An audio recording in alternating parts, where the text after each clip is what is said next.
ان الحمد للہ نحمده ونستعینه ونستغفره ونعوذ باللہ من شرور انفسنا ومن سیئات اعمالنا من يهده اللہ فلا مضل له ومن يضلله فلا هادی له واشهد ان لا الہ الا اللہ وحدہ لا شریک له واشهد ان محمدا عبدہ ورسولہ اما بعد فإن خير الحديث كتاب الله وخير الهدي هدي محمد صلى الله عليه وآله وسلم وشر الأمور محدثاتها وكل محدثة بدعة وكل بدعة ضلالة وكل ضلالة في النار. أعوذ بالله السميع العليم من الشيطان الرجيم من همزه ونفخه ونفثه. بسم الله الرحمن الرحيم. رب اشرح لي صدري ويسر لي أمري واحلل عقدة من لساني يفقهوا قولي. بسم الله الرحمن الرحيم.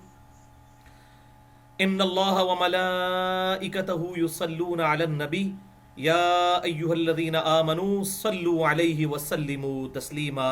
اللہم صل علی محمد وعلی آل محمد کما صلیت علی ابراہیم وعلی آل ابراہیم انک حمید مجید. اللہم بارک علی محمد وعلی آل محمد کما بارکت علی ابراہیم وعلی آل ابراہیم انک حمید مجید. الحمدللہ آج 14 فروری 2015 کو ہفتے کے دن قرآن کلاس نمبر 162 میں انشاءاللہ ہم سورہ یوسف کی آیت نمبر 43 سے شروع کریں گے اور یہاں سے یوسف علیہ السلام کی مبارک زندگی کا چوتھا ٹرننگ پوائنٹ شروع ہونے لگا ہے. ان مع العسر یسرا ان مع العسر یسرا. بے شک ہر مشکل کے بعد آسانی ہے، ہر مشکل کے بعد آسانی ہے. یوسف علیہ السلام کو ایک ناکردہ گناہ کی پاداش میں تقریباً 9 سال قید میں گزر چکے ہیں. اب اللہ تعالیٰ کی طرف سے کوئی ایسا سبب ہوا کہ ان کے چھوٹنے کا معاملہ جو ہے اس کا آغاز ہونے لگا ہے.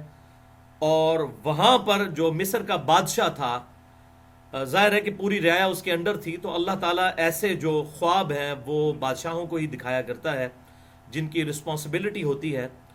تو وہاں جو مصر کا بادشاہ تھا اس نے ایک خواب دیکھا. وہ جو خواب اس نے دیکھا تو اس کی تعبیر کے لیے اس نے مختلف اپنے سرداروں سے رابطہ کیا، لیکن کوئی اس کو اس کی تعبیر نہ بتا سکا. بس یہیں سے یوسف علیہ السلام کی عزت اور آبرو کا سلسلہ اللہ تعالیٰ کی طرف سے شروع ہوا لوگوں کی نظر میں، اور اس کا ایک خاص سبب بنا، وہ انشاءاللہ اب ہم ذکر کریں گے سورہ یوسف کی آیت نمبر 43 کے کانٹیکسٹ میں. اعوذ باللہ السمیع العلیم من الشیطان الرجیم. بسم اللہ الرحمن الرحیم.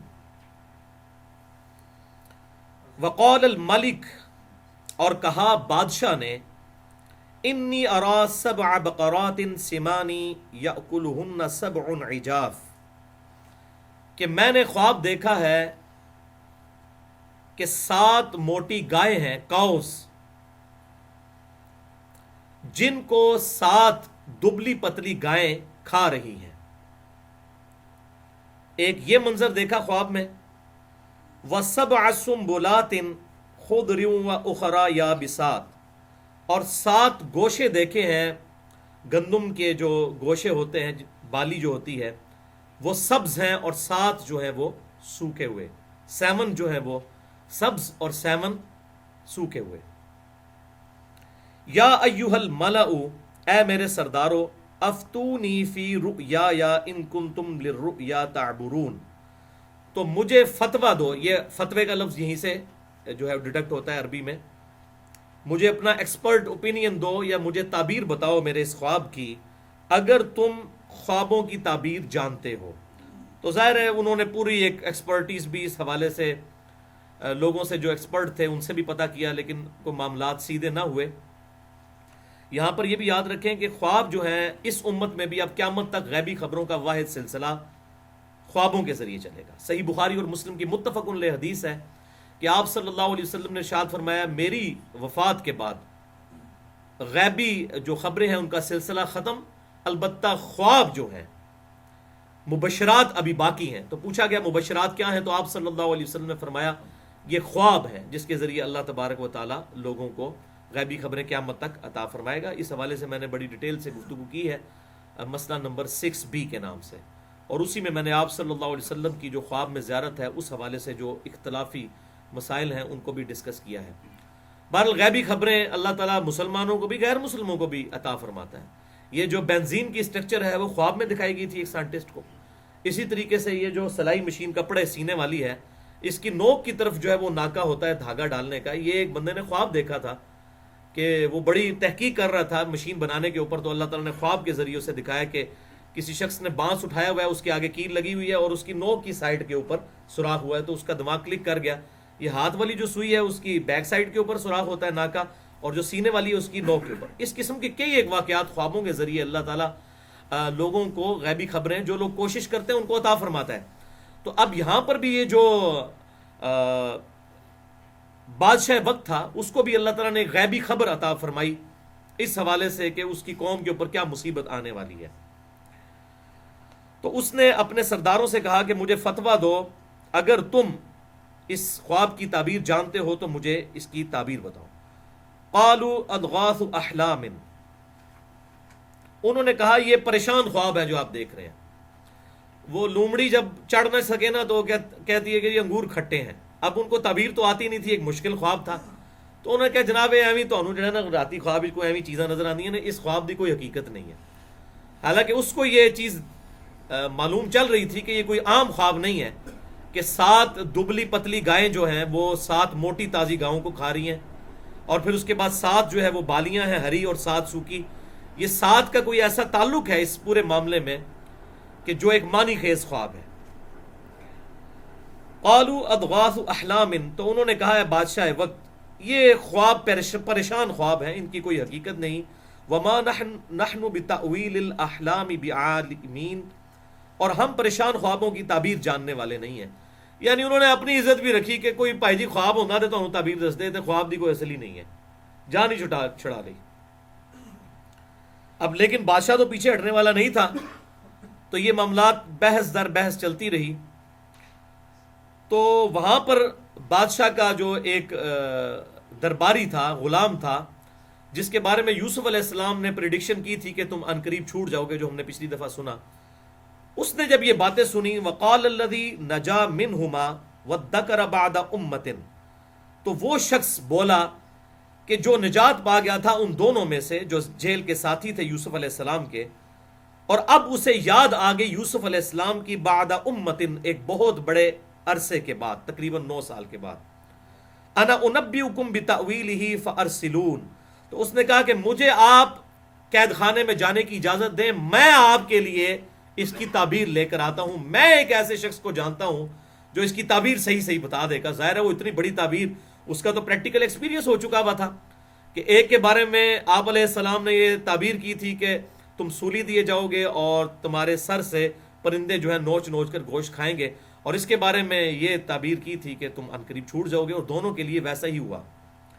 تو اب وہ جو ہے وہ قید خانے میں پہنچ گیا. یوسف, اے یوسف, ایھا الصدیق, اے سچے یوسف. اب یعنی وہ چاپلوسی کرنے لگا. ظاہر ہے جب کسی سے کام نکلوانا ہوتا ہے تو پہلے اس کے لیے سپاس نامہ پڑھا جاتا ہے. تو اس نے کہا حالانکہ اب یاد ہوتا سچا یوسف تو 9 سال بعد تجھے یاد آیا. تو اے یوسف, اے سچے, افتنا فی 7 بقرات سمان یأکلہن 7 عجاف, ہمیں بتائیے اس خواب کی تعبیر کہ 7 موٹی تازہ گائیں ہیں جن کو 7 دبلی پتلی گائیں کھا رہی ہیں. اب دیکھیں یوسف علیہ السلام کا اخلاق کیا تھا, انہوں نے کوئی میڑا نہیں مارا کہ پتر ہون میری یاد آئی ہے تنو مصیبت پئی ہے تے, کوئی انہوں نے بات ہی نہیں کی اس معاملے میں. بات سنی اور جواب دے دیا. یہ جو پیغمبر ہے اس کا اللہ پر توکل ہوتا ہے کہ اگر میں یہاں پر قید میں ہوں تو یہ اللہ کی مرضی سے ہے, یہاں جب اللہ چاہے گا تو مجھے یہاں سے نکالے گا. توکل اللہ. دیکھیں کوئی اس کو میڑا نہیں مارا, کوئی اس کو تانا ٹونٹ نہیں کیا, خواب کی تعبیر اس کو بتا دی. تو 7 موٹی گائیں ہیں جنہیں 7 دبلی پتلی گائیں کھا رہی ہیں.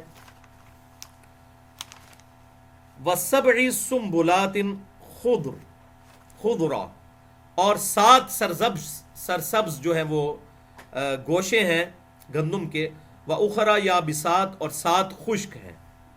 لعلی ارجع الی الناس لعلہم یعلمون، آپ مجھے اس کا جواب بتا دیجئے، تعبیر بتا دیجئے، تاکہ میں لوگوں کے پاس جاؤں، لعلہم یعلمون، تاکہ وہ بھی جان جائیں آپ کے علم و فضل کو، کہ آپ کو اللہ تعالیٰ کی طرف سے کیا ملکہ حاصل ہے۔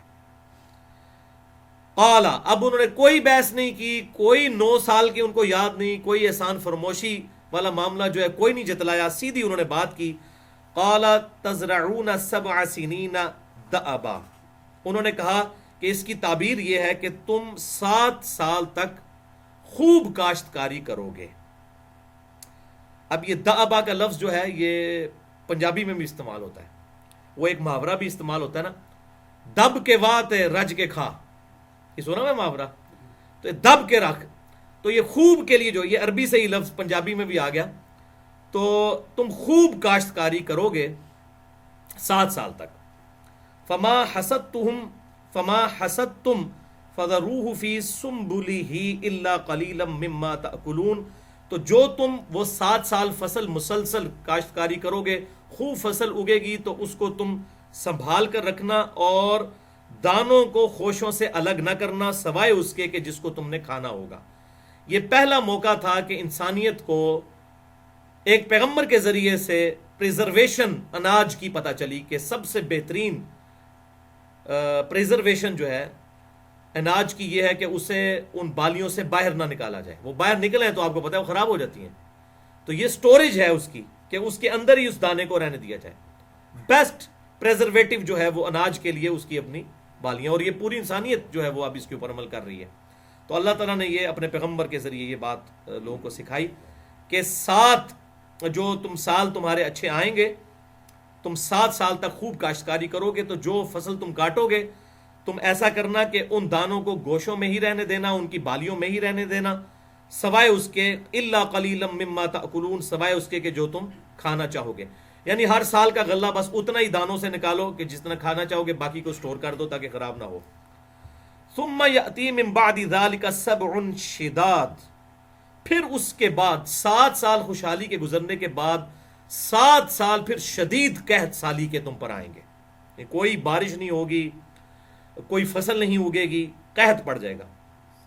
یأکلن ما قدمت لہن الا قلیلا مما تحسنون، تو تم نے جو ذخیرہ ان 7 سالوں میں گزشتہ کیا ہوگا وہ سب کا سب تم استعمال کر لو گے، سوائے اس کے کہ اس میں سے تھوڑا بہت تم محفوظ کر لو گے، یعنی وہ 7 سال پورے کا پورا جو خوراک بچی ہوگی اس میں سے اگلے 7 سال تم ان میں سے کھاؤ گے، تھوڑا سا بچا لو گے، ظاہر ہے کہ آئندہ سال کے لیے بھی پھر گندم انہوں نے بونی ہے، تو بس وہ جتنا دانے ہیں وہ سنبھال لو گے، ادروائز وہ 7 سال کی محنت جو ہے وہ 14 سال تک تم کھاؤ گے، 7 سال وہ اور 7 سال اگلے۔ ثم یأتی من بعد ذلك عام فیہ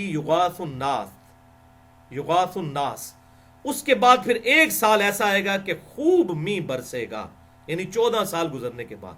اب یہ 14 سال کے بعد جو آنا ہے سال، اس کی پریڈکشن سوائے نبوت کی خبر کے ممکن نہیں ہے، کوئی بتا نہیں سکتا یہ بات۔ میں نے علم غیب والے لیکچر 6A میں بتایا تھا کہ اگر ہواؤں کی رفتار کا اندازہ لگا کے کوئی شخص کل یا پرسوں یا 1 ہفتہ یا مہینے بعد کی بارش کی پریڈکشن کرتا ہے تو وہ موسم کے اعتبار سے کرتا ہے، لیکن کوئی شخص یہ نہیں بتا سکتا کہ آج سے 5 سال کے بعد 5 مارچ 2020 کو بارش ہوگی کہ نہیں ہوگی، یہ کوئی نہیں بتا سکتا، سوائے اس کے کہ کوئی غیبی خبر اس کے پاس آتی ہو اور وہ پیغمبر کے پاس آتی ہے۔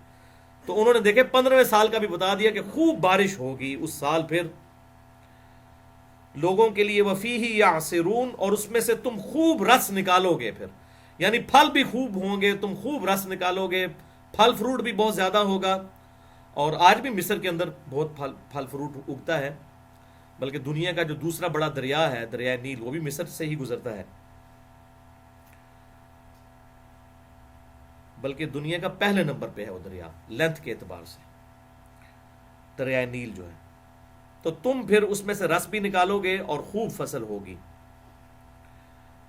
وقال الملک، تو بادشاہ نے کہا، اب جب وہ بادشاہ کو آگے تعبیر بتائی اس بندے نے، اب بادشاہ کے بھی کان کھڑے ہو گئے کہ واقعی یہ وہ 7 موٹی گائیں جو ہیں ان کو 7 دبلی گائے کھا رہی ہیں، تو وہ 7 موٹی گائے سے مراد کیا ہے کہ وہ جو 7 سال کا ذخیرہ ہوگا اگلے 7 سال جو ہیں وہ اس کو کھا جائیں گے،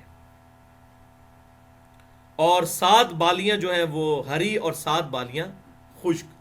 ہری 7 بالیوں سے مراد ہے کہ ان 7 سالوں میں خوب فصل ہوگی، وہ گائے جو ہے وہ سال کو ریپریزنٹ کرتی ہے، اور یہاں پر 7 بالیاں جو ہے وہ 7 سال کے گندم کے ذخیرے کو ریپریزنٹ کرتی ہیں، اور اگلے 7 سال جو ہیں وہ خشک ہے، یعنی خشکی کے 7 سال آئیں گے۔ تو یہ بڑا ربط بنتا تھا۔ اب ظاہر ہے کہ ہم نے بھی سنا تو سمجھ آتی ہے کہ اسی قسم کی کوئی تعبیر اس کی بنتی ہے، پھر پریکٹیکلی ہو بھی گیا۔ تو اس بادشاہ نے کہا اُؤْتُونِی بِهِ، کہ اسے فوراً میرے پاس لے آؤ، یوسف علیہ السلام کو، یہ تو بڑا کام کا آدمی ہے، اس کو میرے پاس حاضر کرو۔ فَلَمَّا جَاءَهُ الرَّسُولُ، تو جب شاہی فرمان لے کر وہ قاصد جو ہے یوسف علیہ السلام کے پاس آیا کہ بادشاہ وقت آپ کو یاد کر رہے ہیں۔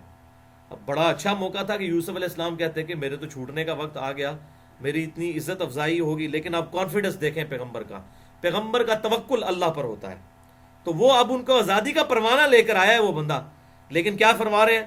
قال ارجع الی ربک، انہوں نے کہا کہ اپنے رب کے پاس لوٹ جاؤ۔ رب سے مراد میں نے بتایا تھا پچھلی دفعہ بھی، یہاں پر لغت کے معنوں میں ہے اپنے مالک، اپنے پالنے والے، اور اللہ مراد نہیں بلکہ اس سے مراد ان کا جو آقا ہے، یعنی بادشاہ، اپنے بادشاہ کی طرف لوٹ جاؤ۔ فَاسْأَلْهُ مَا بَالُ النِّسْوَةِ، اور پھر اس سے حقیقت حال پوچھو عورتوں کے بارے میں، اللَّاتِي قَطَّعْنَ أَيْدِيَهُنَّ، کہ جن عورتوں نے اپنے ہاتھ کاٹ لیے تھے، ان عورتوں کی حقیقت حال بادشاہ سے کہو کہ وہ پوچھیں جن عورتوں کی وجہ سے میں نے 9 سال بے گناہ قید میں گزارے۔ جب تک مجھ سے یہ ایلیگیشن دور نہیں ہوتا، مجھ پر جو الزام لگا تھا، جب تک یہ دور نہیں ہوتا تو میں نہیں نکلوں گا یہاں سے، کیونکہ ظاہر ہے کہ نبوت منوانی ہے اللہ تعالیٰ نے، تو سارے جو ایلیگیشن جو جھوٹے لگے ہوئے ہیں وہ پبلکلی وہ ختم بھی کیے جائیں۔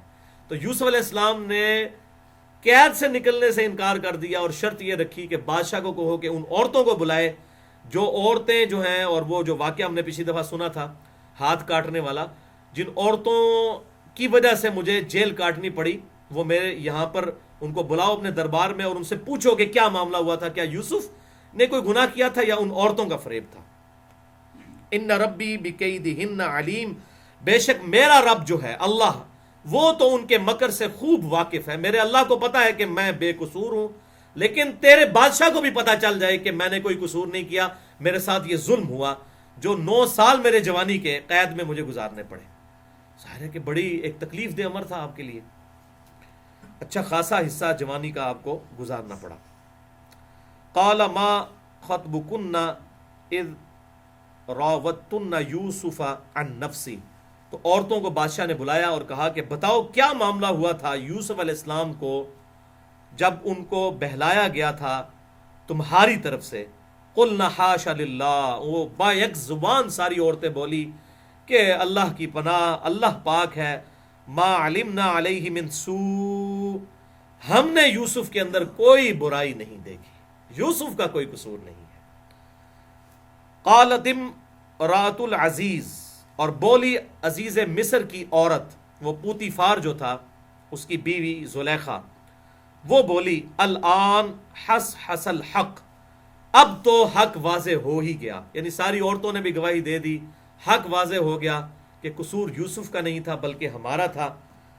انا راودتہ عن نفسی، میں نے ہی یوسف کو اپنے نفس کی طرف بلانا چاہا تھا، وَإِنَّهُ لَمِنَ الصَّادِقِينَ، اور بے شک وہ سچوں میں سے ہے۔ زلیخا نے بھی مان لیا کہ اب پول جب کھل ہی گیا ہے تو میں بھی مانتی ہوں کہ وہ سچوں میں سے تھا۔ اب دیکھیں 9 سال ایک بندے کی جوانی کے برباد کر دیے، اور کتنی آسانی کے ساتھ ہاں جی وہ سچا ہی تھا، حالانکہ ڈلوانے والے یہ لوگ۔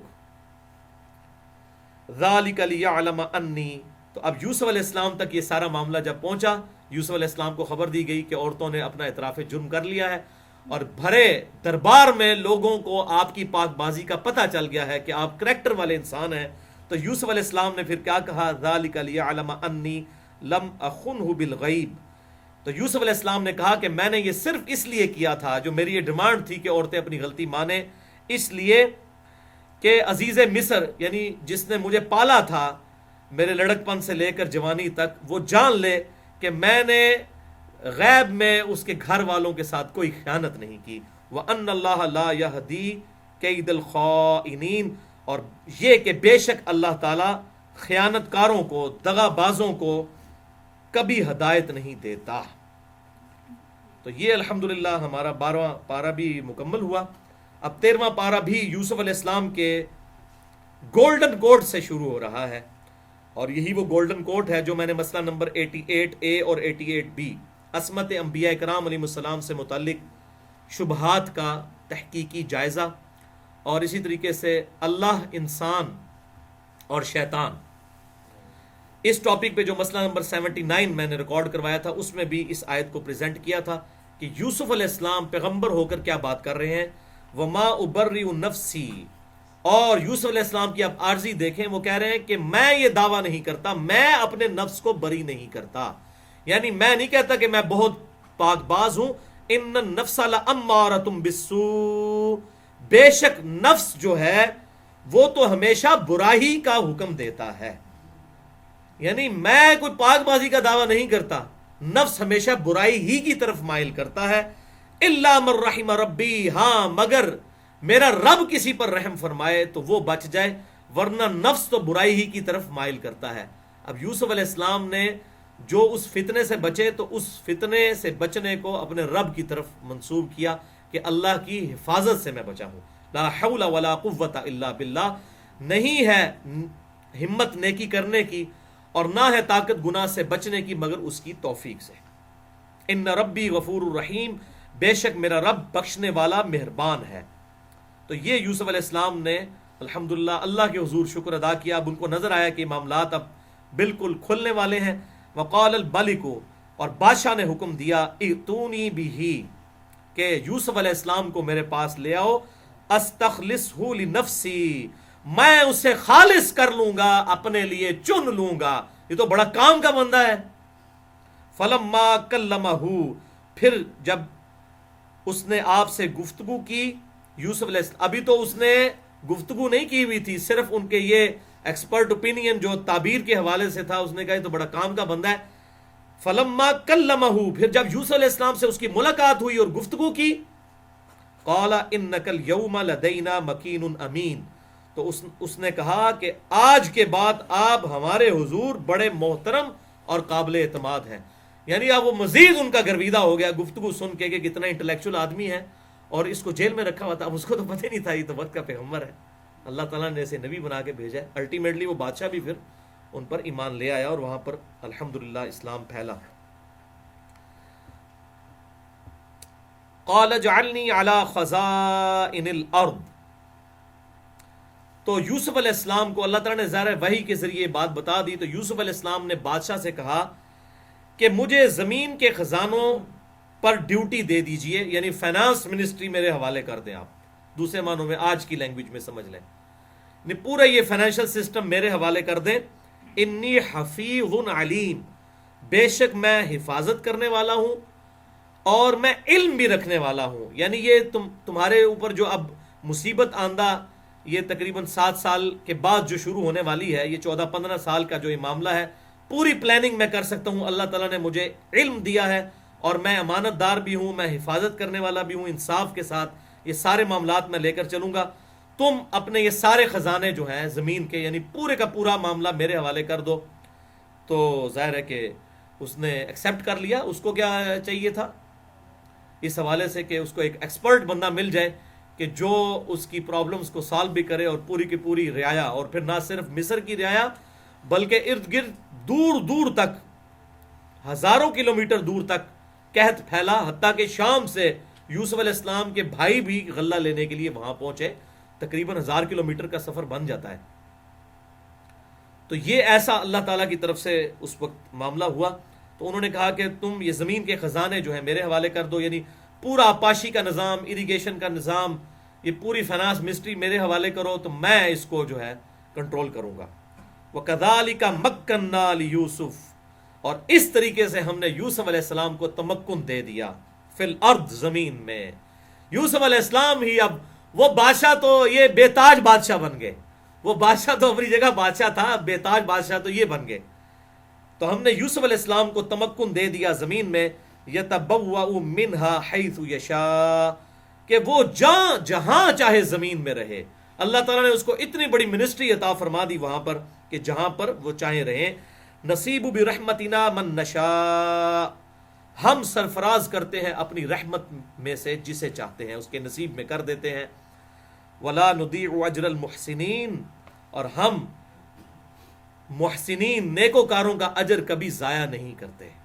یعنی یوسف علیہ السلام کی بھی تو ایفرٹس ہیں نا، انہوں نے اپنے کریکٹر کی حفاظت کی، کمٹمنٹ کے ساتھ اللہ تعالیٰ کے تابع فرمان رہے، تو اب ان کو بدلہ ملا. ان مع العسر یسرا ان مع العسر یسرا، ہر مشکل کے بعد پریشانی کے بعد آسانی ہے، ہر مشکل کے بعد آسانی ہے. وَلَأَجْرُ الْآخِرَةِ خَيْرٌ لِّلَّذِينَ آمَنُوا، اور آخرت کا اجر تو ایمان والوں کے لیے ہے ہی، یہ دنیا میں اجر ملا ہے. وَكَانُوا يَتَّقُونَ، اور ان لوگوں کے لیے جو تقوی کی روش اختیار کرتے ہیں. تو یہ اب چوتھا ان کا ٹرننگ پوائنٹ جو ایک پیریڈ تھا لائف کا یہاں پر کمپلیٹ ہوا. اب آخری ٹرننگ پوائنٹ ان کی لائف میں بایوگرافی میں آنے لگا ہے، جس میں یوسف علیہ السلام کو اللہ تعالیٰ نے اب اتنا بڑا عہدہ دے دیا ہے، اور وہی یوسف علیہ السلام کے بھائی جنہوں نے ظلم کے ساتھ ان کو کنویں میں اتارا تھا، ان کو تو پتہ بھی نہیں تھا کہ یوسف علیہ السلام جو ہیں وہ اب مصر کے بے تاج بادشاہ بن چکے ہیں، کہ بادشاہ وقت کے وہ سب سے قریبی اور قابل اعتماد جو ہے وہ منسٹری کے اوپر فائز ہیں. یہ الحمدللہ اللہ تعالیٰ نے یوسف علیہ السلام کو دنیا میں عزت عطا فرمائی. تو اب آیت نمبر 58 سے وہ ان کا آخری ٹرننگ پوائنٹ لائف کا آنے لگا ہے. وَجَاءَ إِخْوَةُ یوسف، اور یوسف علیہ السلام کے بھائی آئے. فَدَخَلُوا عَلَيْهِ، اور یوسف علیہ السلام کی خدمت میں حاضر ہوئے. فَعَرَفَهُمْ، تو یوسف نے فوراً ان کو پہچان لیا. وَهُمْ لَهُ مُنْكِرُونَ، جبکہ وہ نہ پہچان سکے یوسف علیہ السلام کو. ظاہر ہے کہ اتنا عرصہ گزر چکا تھا، تقریباً آپ سمجھ لیں تقریباً 20 سال کا عرصہ تو گزر چکا ہوا تھا. اور ظاہر ہے ایک لڑک پن میں آپ نے ایک آدمی کو دیکھا ہو جب اس کی وہ داڑھی مونچھ بھی نہ نکلی ہو، اور پھر ایک تقریباً اس وقت ان کی عمر جو ہے وہ آپ سمجھ لیں 37 سال کے قریب ہو چکی ہے، 37-38 سال. تو ظاہر انسان نہیں پہچان سکتا، اور ان کے تو وہم و گمان میں بھی نہیں تھا کہ یہ ہمارا بھائی ہے. اور بعد اس میں جو اسرائیلی روایتیں ملتی ہیں کہ وہاں پر مصر میں ان کا نام بھی جو ہے وہ پوتیفار نے چینج کر کے یوزارسیف رکھ دیا تھا مصر کے نام کے اعتبار سے. ظاہر وہ نام میں بھی کوئی فرق تھا، ورنہ یوسف ہی نام ہوتا تو شاید ان کا دماغ کھٹک جاتا کہ کہیں وہ یوسف ہی نہ ہو جو کچھ آپ نے ان کے ساتھ معاملات کیے. بہرحال یوسف علیہ السلام کے بھائی جو ہیں وہ شام تک اب ظاہر قحط سالی ہے، اور وہ مصر آئے ہیں غلے کی تلاش میں. پوری دنیا کے اندر اس وقت جو اس پورے ایریے میں یہ بات مشہور ہے کہ غلہ لینا ہے تو مصر چلے جاؤ، وہاں پر سٹوریج کی ہوئی ہے. یہ اللہ تعالیٰ نے ایک سبب بنانا تھا. تو وہ یوسف علیہ السلام کے پاس غلے کے لیے حاضر ہوئے. تو یوسف علیہ السلام نے ان کو داخل ہوتے ہی پہچان لیا اپنے بھائیوں کو، 10 کے 10 بھائیوں کو. 11واں جو تھا جو ان کا سگا بھائی تھا، اس اعتبار سے کہ والدہ دونوں کی ایک تھی، ورنہ عرب میں تو باپ ایک ہو تو سگا بھائی تصور ہوتا ہے. بنیامین اس کو وہ لے کر نہیں آئے تھے، کیونکہ جب سے یوسف علیہ السلام کا واقعہ ہوا تھا تو یعقوب علیہ السلام اس بیٹے کے اعتبار سے کسی پر جو ہے وہ اعتماد نہیں کرتے تھے. تو یہ 10 بھائی وہاں پر آئے غلے کے لیے. وَلَمَّا جَهَّزَهُمْ بِجَهَازِهِمْ، تو جب یوسف علیہ السلام نے ان کے لیے پوری خوراک کا، ان کے پورے جہیز کا بندوبست کر دیا، سامان ان کو دے دیا. جہازہم اسی سے لفظ جہیز کا بھی نکلا ہے، اور جہیز کے حوالے سے بھی سن لیں. یہ جو کہا جاتا ہے ہمارے معاشرے میں جہیز لعنت ہے، جہیز بھائی لعنت اس صورت میں ہے جب کوئی کسی سے زبردستی ڈیمانڈ کرے. اگر ایک باپ اپنی بیٹی کو خوشی سے کچھ جہیز میں دینا چاہتا ہے تو استغفر اللہ توبوا الیہ، یہ لعنت ہے. یہ تو قرآن و سنت میں موجود ہے کہ اولاد کو تحفہ دینے کے اعتبار سے، البتہ اس میں یہ ہے کہ انصاف کیا جائے، سب کو برابر دیا جائے. یہ نہیں کہ بیٹی کو 6 لاکھ کا آپ نے زیور پہنا دیا ہے اور بیٹے کو آپ 6 روپے دینے کے لیے بھی تیار نہیں ہو رہے، تو یہ ناانصافی ہے. تو اس اعتبار سے انصاف ہونا چاہیے. اور پھر وہ 6 لاکھ کا زیور دیکھ کے پھر بعض اوقات کروڑوں کی وراثت سے اس کو محروم کر دیتے ہیں بیٹیوں کو. تو وراثت اپنی جگہ ان کو ملنی ہے. وہ مسئلہ نمبر 22 میرا سن لیں، جس میں نے بتایا یہ 3 ٹرمنالوجی سمجھائی ہیں کہ وراثت کیا ہوتی ہے، حبہ کیا ہوتا ہے، اور وصیت کیا ہوتی ہے. تو یہ حبہ ہوتا ہے جہیز. اگر کوئی اپنی بیٹی کو دینا چاہتا ہے، بیٹے کو دینا چاہتا ہے، ضرور دے، اس میں تو کوئی نہیں.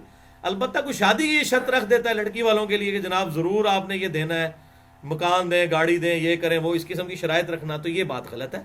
اس اعتبار سے جو ہے وہ یعنی اس لیے پھر یہ جملہ صحیح بولنا چاہیے کہ جہیز ناجائز ڈیمانڈ کرنا لعنت ہے. جہیز فی نفسی کوئی لعنت نہیں ہے، حبے کا تو حبہ کرنے کا، تحفہ دینے کا اسلام میں کنسیپٹ موجود ہے۔ تو انہوں نے پورا جب ساز و سامان ان کو دے دیا، اونٹوں پر لاد دیا یوسف علیہ السلام نے ان کے بھائیوں کے لیے، قال اتونی بأخ لکم من ابیکم، تو انہوں نے کہا کہ تم جب دوبارہ اب آئے نا خوراک لینے کے لیے، تو وہ جو ایک بھائی پیچھے چھوڑ آئے ہو نا اس کو بھی ساتھ لے کر آنا۔ الا ترونا، کیا تم دیکھتے نہیں ہو، انی اوفی الکیل وانا خیر المنزلین، کہ میں کس طرح پیمانہ بھر کے دیتا ہوں اور میں کتنا مہمان نواز ہوں۔ تو ایک بھائی جو تم چھوڑ آئے ہو، جو یوسف علیہ السلام کا سگا بھائی تھا، ایک ہی ماں سے تھا، بنیامین، تو یوسف علیہ السلام نے کہا اگلی بار آپ خوراک لینے کے بھی سال کی خوراک لے کے جا رہے ہیں وہ، تو اب اگلی دفعہ جب آؤ گے تو اپنے بھائی کو ساتھ لے کر آنا۔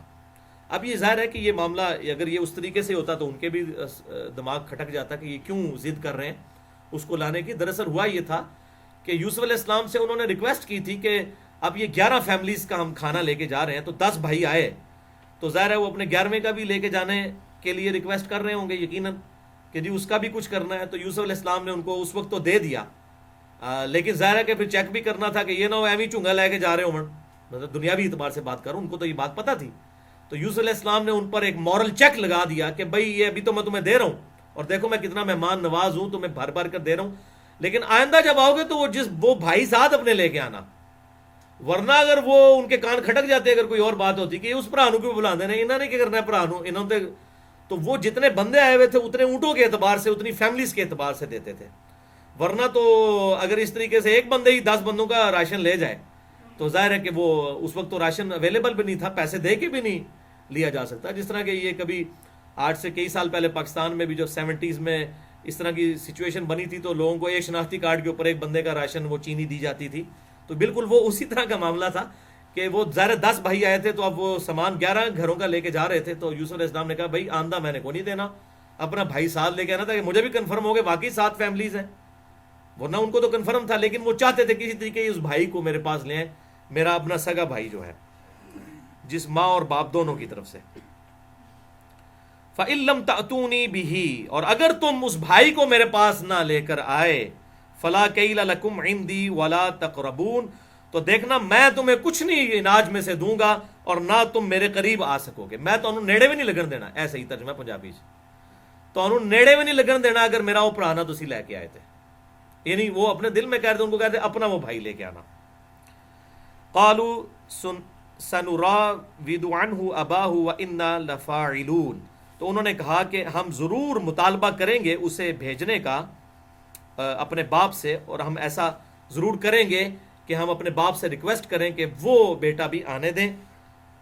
وقالا، اور یوسف علیہ السلام نے کہا لِفِتْيَانِهِ، اپنے غلاموں کو جو نوجوان وہاں پر یعنی کہ اونٹوں کے اوپر سامان لاد رہے تھے، لِفِتْيَانِهِ جَعَلُوا بِضَاعَتَهُمْ فِي رِحَالِهِمْ، تو انہوں نے کہا کہ تم ان کا سامان جو ہے وہ ان کے جو انہوں نے اوپر اونٹوں کے اوپر جو اپنے کجاوے رکھے ہیں ان میں ان کا سامان بھی رکھ دینا۔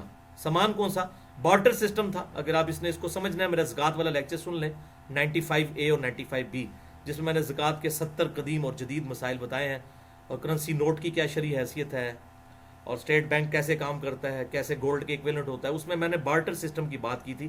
اگلے زمانوں میں بارٹر سسٹم ہوتا تھا، چیز کے بدلے چیز، یعنی کوئی شخص 2 کلو دودھ دے کر تو کسی سے جو ہے وہ گندم لے لیتا تھا، یعنی چیز کے بدلے چیز لی جاتی تھی، تو جنس کے بدلے جنس۔ تو یہاں پر وہ ظاہر ہے کہ وہ اپنا وہاں سے جنس لے کر آئے تھے، کوئی کرنسی نہیں لے کر آئے تھے، کوئی اون کا، کوئی انہوں نے مطلب وہ بھیڑ بکریوں کا کام کرتے تھے شام کے لوگ، تو اون کے ساتھ جو کوئی انہوں نے کوئی دھاگا بنایا ہوا تھا، یا اسی طریقے سے کوئی پہننے کی پوشاک جو ہے وہ دمبے کی کھال سے یا اس قسم کے چمڑے، یہ چیزیں وہ لے کے آئے تھے، اس کے ایکویلنٹ اناج لے کر جا رہے تھے۔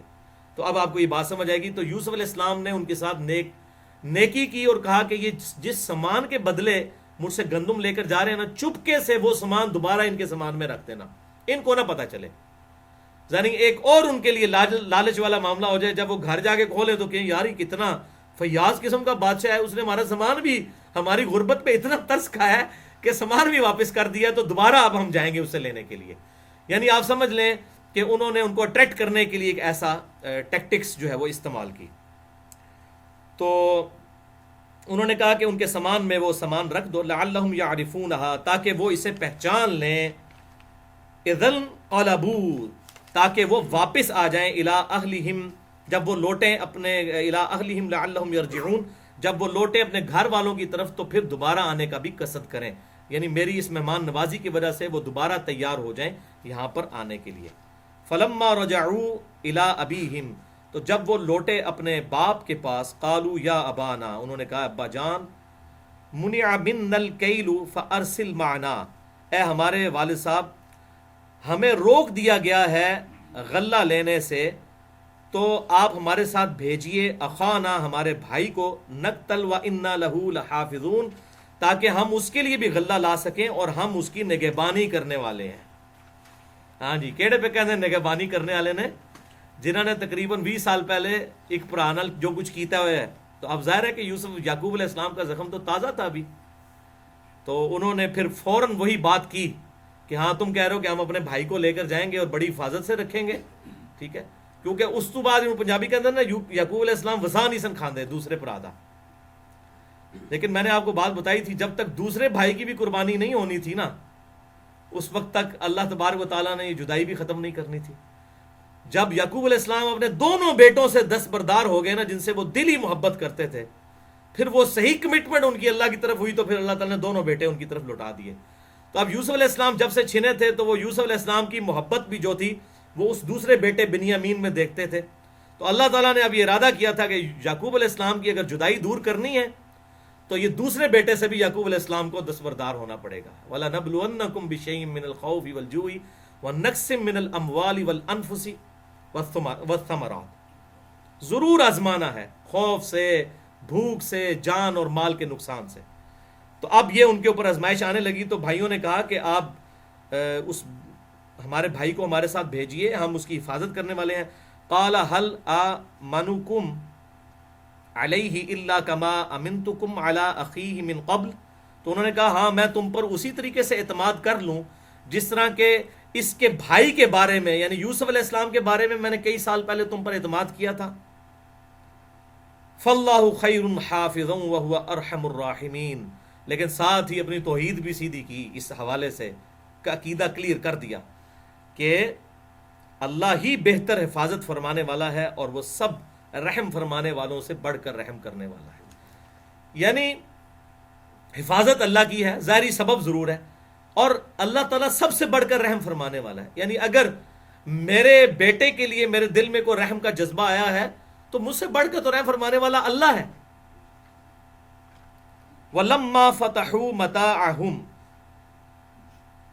اور جب انہوں نے کھولا اپنا سامان، جو وہ سامان لے کر آئے تھے، وجدوا بضاعتهم ردت الیہم، تو انہوں نے دیکھا کہ ان کا جو سامان جس کے عوض انہوں نے وہ اناج لیا تھا وہ تو ان کو واپس لٹا دیا گیا، ان کے سامان میں سے وہ سامان بھی نکل آیا۔ اب وہ اور گرویدہ ہو گئے یوسف علیہ السلام کے۔ قالوا یا ابانا، تو انہوں نے کہا ابا جان، ما نبغی، اب آپ اور کیا چاہتے ہیں، اور کیا کرے، وہ اتنا زبردست بادشاہ ہے، اس نے تو ہمارا سامان بھی واپس کر دیا، اناج بھی ہمیں دے دیا مفت میں، اور ہمیں ہمارا سامان بھی واپس کر دیا، اور سانو کے چاہیے، ما نبغی، اور کی چاہیے، ہاذہ بضاعتنا ردت الینا، یہ دیکھیے ہمارا سامان بھی لوٹا دیا ہے اس نے ہمیں، ونمیر اہلنا ونحفظ اخانا،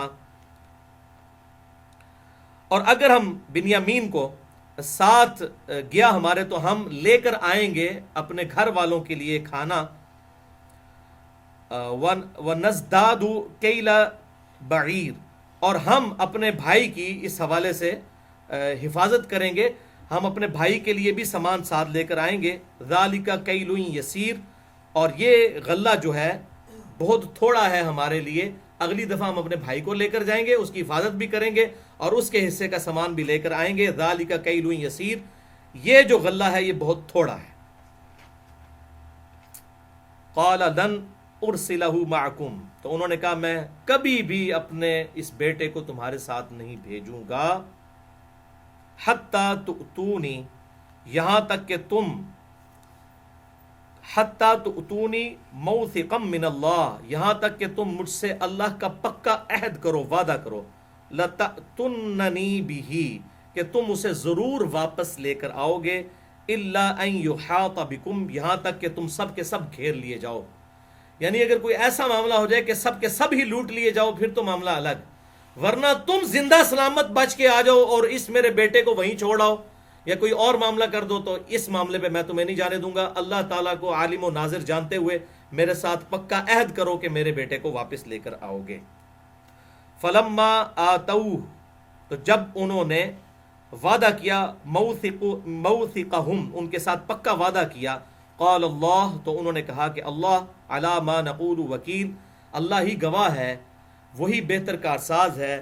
جو ہم یہ گفتگو کر رہے ہیں اس معاملے پر اللہ تعالیٰ کو بھی گواہ کرتے ہیں کہ تم نے میرے ساتھ یہ پکا وعدہ کیا. یعنی ظاہر ہے کہ وہ اللہ کو تو ماننے والے تھے، پیغمبر کی اولاد تھے، پیغمبر کے صحابی تھے. وقال یا بنی، پھر انہوں نے اپنے بیٹوں کو جو ہے ایڈوائز کی. اب یہ جو دو آیات آ رہی ہیں سورہ یوسف کی آیت نمبر 67 اور 68، انشاءاللہ اسی پہ ہماری اب گفتگو مکمل ہوگی. ابھی ہمارے تقریباً 20 منٹ گفتگو کے باقی ہیں، اسی پہ انشاءاللہ میں کنکلوڈ کروں گا. اور کچھ امپورٹنٹ ایشوز جو ہیں وہ جادو ٹونا اور نظر اور اسی طرح سے بندش اور اس قسم کے جو مسائل اکثر لوگ پوچھتے ہیں اس حوالے سے میں انشاءاللہ تھوڑی بہت ڈسکشن یہاں پر کروں گا انشاءاللہ. تو سورہ یوسف کی آیت نمبر 67 اور 68، اعوذ باللہ السمیع العلیم من الشیطان الرجیم، بسم اللہ الرحمن الرحیم. وقال یا بنی، انہوں نے کہا کہ اے میرے بیٹو. یعقوب علیہ السلام نے اپنے 11 بیٹوں کو اب نصیحت کی اکٹھی. 12 میں تو یوسف علیہ السلام تھے، 11 یہ بیٹے، بنیامین سمیت 10 بیٹے وہ اور بنیامین 11واں. لا تدخلوا من باب واحد، مت داخل ہونا ایک دروازے سے. یعنی اس وقت شہروں کے باہر فصیلیں ہوتی تھیں، مختلف دروازے ہوتے تھے. تو یعقوب علیہ السلام نے کہا کہ تم 11 بھائی، ظاہر ہے یہ اونچے لمبے تگڑے قسم کے بھائی، اور ایک دروازے سے داخل نہ ہونا یعنی نظر نہ لگ جائے، اس حوالے سے وہ چاہتے تھے ایک دروازے سے مت داخل ہونا. وادخلوا من ابواب متفرقہ، اور داخل ہونا تم مختلف دروازوں سے. 2-3 بھائی ایک دروازے سے، 2-3 دوسرے سے، 2-3 تیسرے سے، مختلف دروازوں سے تم داخل ہونا. وما اغنی عنکم من اللہ من شیء، ہاں نہیں پہنچا سکتی کوئی چیز بھی فائدہ تمہیں اللہ تعالیٰ کی تقدیر کے مقابلے پر. یعنی انہوں نے ساتھ اپنا عقیدہ بھی کلیئر کیا کہ یہ جو میں نظر سے بچانے کے لیے کوشش کر رہا ہوں، اس کے باوجود اگر کوئی تقدیر میں تمہارے لیے کوئی تکلیف لکھی ہوئی وہ تو آ کر رہنی ہی ہے. میری یہ تدبیر جو ہے تمہیں روک نہیں سکتی. تقدیر والا معاملہ، البتہ نظر جو ہے وہ برحق ہے، وہ انشاءاللہ بخاری مسلم کی احادیث کی روشنی میں بتاؤں گا کہ نظر تو لگ جاتی ہے. البتہ اگر نظر والا معاملہ نہ بھی ہو اور کوئی تقدیر والا معاملہ ہونا ہو اللہ کی طرف سے، وَلَنَبْلُوَنَّكُمْ بِشَيْءٍ مِّنَ الْخَوْفِ وَالْجُوعِ، اللہ کی طرف سے کوئی آزمائش آنی ہو تو وہ تو آ کر رہے گی. ان الحکم الا للہ، حکم تو نہیں ہے مگر اللہ ہی کا. علیہ توکلت، اسی پر میں نے بھروسہ کیا. وعلیہ فلیتوکل المتوکلون، تو توکل کرنے والوں کو اسی ہستی پر توکل کرنا چاہیے. ولما دخلوا من حیث امرهم ابوہم، جب وہ مصر میں داخل ہوئے اسی طریقے سے جیسا کہ ان کے باپ نے انہیں حکم دیا تھا. ما کان یغنی عنہم من اللہ من شیء، تو اللہ تعالیٰ کے مقابلے پر ان کو تقدیر کے اس معاملے میں کوئی چیز فائدہ نہیں پہنچا سکتی تھی. الا حاجۃ فی نفس یعقوب قضاها، سوائے اس احتیاطی تدبیر جو انہوں نے کی یوسف علیہ السلام کے نفس میں جو اس معاملے میں خواہش پیدا ہوئی کہ میں اس طریقے سے کوئی احتیاطی تدبیر کروں کہ میرے بچوں کو نظر نہ لگے. اللہ تعالیٰ کی اگر کوئی تقدیر غالب ہونے والی ہوتی کسی معاملے میں تو وہ اس کو روک نہیں سکتی تھی. لیکن ساتھ ہی اللہ تعالیٰ نے ان کو انڈورس بھی کر دیا یعقوب علیہ السلام کو. وَإِنَّهُ لَذُو عِلْمٍ لِمَا عَلَّمْنَاهُ، اور بے شک وہ صاحب علم تھے اس علم کے سبب جو ہم نے یعقوب علیہ السلام کو سکھایا تھا. وَلَكِنَّ أَكْثَرَ النَّاسِ لَا يَعْلَمُونَ، لیکن اکثر لوگ اس حقیقت سے واقف نہیں ہیں. یعنی یوسف علیہ السلام نے یہ جو اسٹریٹجی اڈاپٹ کی کہ سارے بیٹے جو ہیں وہ ایک دروازے سے داخل نہ ہوں، نظر بد سے بچنے کے لیے جو انہوں نے یہ طریقہ اختیار کیا، تو اللہ تعالیٰ نے کہا کہ اس کے ذریعے سے تقدیر تو نہیں ٹال سکتی تھی، البتہ وہ ہمارے علم والے بندوں میں سے تھے، ہم نے انہیں علم سکھایا ہوا تھا، کہ یہ ظاہر ہے کہ اللہ تعالیٰ کی طرف سے انہیں علم سکھایا گیا تھا کہ نظر بد سے بچنے کا یہ طریقہ ہے۔ نظر بد کے اعتبار سے تو بچا جا سکتا ہے، البتہ اگر تقدیر میں کوئی اللہ کی طرف سے تکلیف، آزمائش جو ہے، وہ پریشانی جو ہے، کوئی تکلیف آزمائش کی صورت میں آ کر رہنی ہے تو وہ ٹلنے والی نہیں ہے۔ اب یہاں پر میں اس حوالے سے تھوڑی نظر بد کے حوالے سے بھی گفتگو کر لیتا ہوں۔ اس کانٹیکسٹ میں 5 صحیح الاسناد احادیث انشاءاللہ ڈسکس کروں گا، اور 5 کی 5 ہی صحیح بخاری اور صحیح مسلم سے ہیں الحمدللہ۔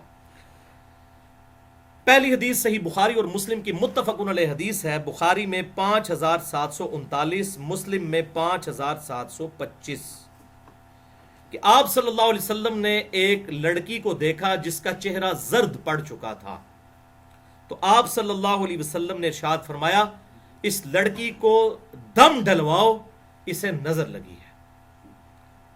تو یہ حدیث بخاری اور مسلم دونوں میں موجود ہے، یعنی وہ چہرے کے آثار دیکھ کر آپ صلی اللہ علیہ وسلم نے فرمایا کہ اس لڑکی کو لگتا ہے نظر لگ گئی ہے، اس کو دم کرواؤ۔ دوسری حدیث صحیح مسلم میں انٹرنیشنل نمبرنگ کے مطابق 5732 ہے، کہ صحابہ اکرام علیہم رضوان کہتے ہیں کہ ہم دور جاہلیت میں کچھ دم کیا کرتے تھے، کچھ اسی طریقے سے ہم پڑھ کر پھونکا کرتے تھے مختلف مریضوں کی شفا کے لیے۔ تو آپ صلی اللہ علیہ وسلم سے ریکویسٹ کی تو آپ صلی اللہ علیہ وآلہ وسلم نے ارشاد فرمایا مجھ پر اپنے دم پیش کرو زمانے جاہلیت کے، جو اس وقت تم کرتے تھے، اگر ان میں شرک نہ ہو تو ان دموں کو کرنے میں کوئی حرج نہیں ہے۔ یعنی اس سے یہ بات پتہ چلی کہ دم کے لیے قرآن و سنت سے ہونا ضروری نہیں ہے، اس کے علاوہ بھی اگر کوئی دم موجود ہے، قرآن و سنت کے عقائد سے وہ ٹکراتا نہ ہو، چاہے وہ ہندوؤں کے اندر ہو دم، چاہے وہ کرسچنز کے اندر ہو، جیوز کے اندر ہو، شرکیہ کلمات نہ ہو اور کوئی کلمات ہوں، تو وہ دم کیا جا سکتا ہے۔ اور اسی میں ظاہر امپلائڈ ہے یہ بات کہ اگر قرآن حکیم سے بھی کسی نے کوئی ایکسپیرینس کے ذریعے یہ بات سمجھ لی ہے کہ یہ آیت پڑھنے سے اس علاج اس معاملے کا ہو جاتا ہے، چاہے وہ قرآن و سنت میں نہ بھی موجود ہو، ایکسپیرینس کے ذریعے کسی کو یہ بات پتہ چلی ہے، تو اس طرح کے دم کرنے میں بھی شرعی طور پر کوئی قباحت نہیں ہے اس حدیث کے تحت، اور اس کی ایکسپلینیشن صحیح مسلم میں اگلی حدیث سے ہو جاتی ہے۔ اور یہ اکثر لوگ پوچھتے ہیں، اس لیے میں اب اس کو کھول کر بیان کر رہا ہوں اس حوالے سے، یہ بڑی کریٹیکل حدیث ہے۔ تیسری حدیث صحیح مسلم سے 5731 یہ معاملے کو بالکل کھول دے گی۔ صحابہ اکرام علیہ رضوان نے عرض کیا اللہ کے رسول صلی اللہ علیہ وسلم، ہم لوگ زمانے جاہلیت میں بچھوؤں کے ڈسنے کے اوپر دم کیا کرتے تھے، یعنی بچھو ڈس جاتا تھا، دم کرتے تھے، شفا ہو جاتی تھی، شفا تو ہوتی تھی ظاہر ہے۔ تو ہم اس دم کو جاری رکھیں، تو آپ صلی اللہ علیہ وسلم نے ارشاد فرمایا کہ وہ دم مجھ پر پڑھو، تو صحابہ اکرام نے وہ دم پڑھا، ظاہر ہے وہ قرآن کی آیت تو کوئی حدیث تو نہیں پڑھی، وہ تو زوجہ جہالیت کا دم تھا۔ تو آپ صلی اللہ علیہ وسلم نے جب سنا تو فرمایا اس میں کوئی شرکی الفاظ موجود نہیں، تم اس کو کرتے رہو۔ اور پھر آپ صلی اللہ علیہ وسلم نے اوپن لائسنس دے دیا، کسی مولوی کا لائسنس لینے کی ضرورت نہیں ہے اس معاملے میں۔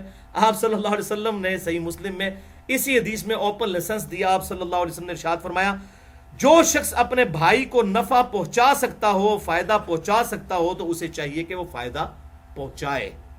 جیسا کہ بخاری اور مسلم کی وہ متفق علیہ حدیث ہے، جو ایک سفر کے دوران ایک جو قبیلے کا سردار تھا اس کو جو ہے وہ سانپ نے کاٹ لیا تھا، تو پھر ایک صحابی نے سورۃ الفاتحہ کا پڑھ کر دم اس پر جو ہے وہ پھونکا تھا اور اس کو شفا ہو گئی تھی۔ پھر اس کے عوض بکریاں بھی اس نے ریسیو کی تھیں، اور آپ صلی اللہ علیہ وسلم تک وہ بکریاں پہنچی تو آپ نے بھی ان میں سے کھایا، تاکہ یہ بات پتہ چل جائے کہ اس حوالے سے اگر کوئی دم ڈال کر کوئی اگر نذرانہ بھی وصول کرتا ہے اس بنیاد کے اوپر کہ میں دم ڈالوں گا اور اس کے حوالے سے مجھے کوئی اتنی رقم دے، تو یہ بھی جائز ہے، کوئی حرج نہیں۔ لیکن یہ تمام چیزیں یہ آج کل جو یہ دم درود پڑھ رہے ہیں جس میں شرکیہ الفاظ موجود ہوتے ہیں، یہ ان کے لیے نہیں ہے۔ اگر سنت کے مطابق کوئی دم پڑے اور اس کے ذریعے اس کو کوئی ذریعہ معاش بھی بنا لیتا ہے اس حوالے سے اور نذرانے وصول کرتا ہے، تو یہ بخاری اور مسلم کی متفق علیہ حدیث ہے، بڑی مشہور حدیث ہے یہ سورۃ الفاتحہ کے دم کے حوالے سے، تو یہ جائز ہے اگر اس کے ساتھ اس طرح کی کوئی کمٹمنٹ کر لی جائے، لیکن شرکی الفاظ نہ ہو۔ تو اس میں آپ صلی اللہ علیہ وآلہ وسلم نے معاملہ بالکل کھول کر بیان کر دیا۔ سوال اینڈ میں یہ اپنی گفتگو انشاءاللہ مکمل کر لوں۔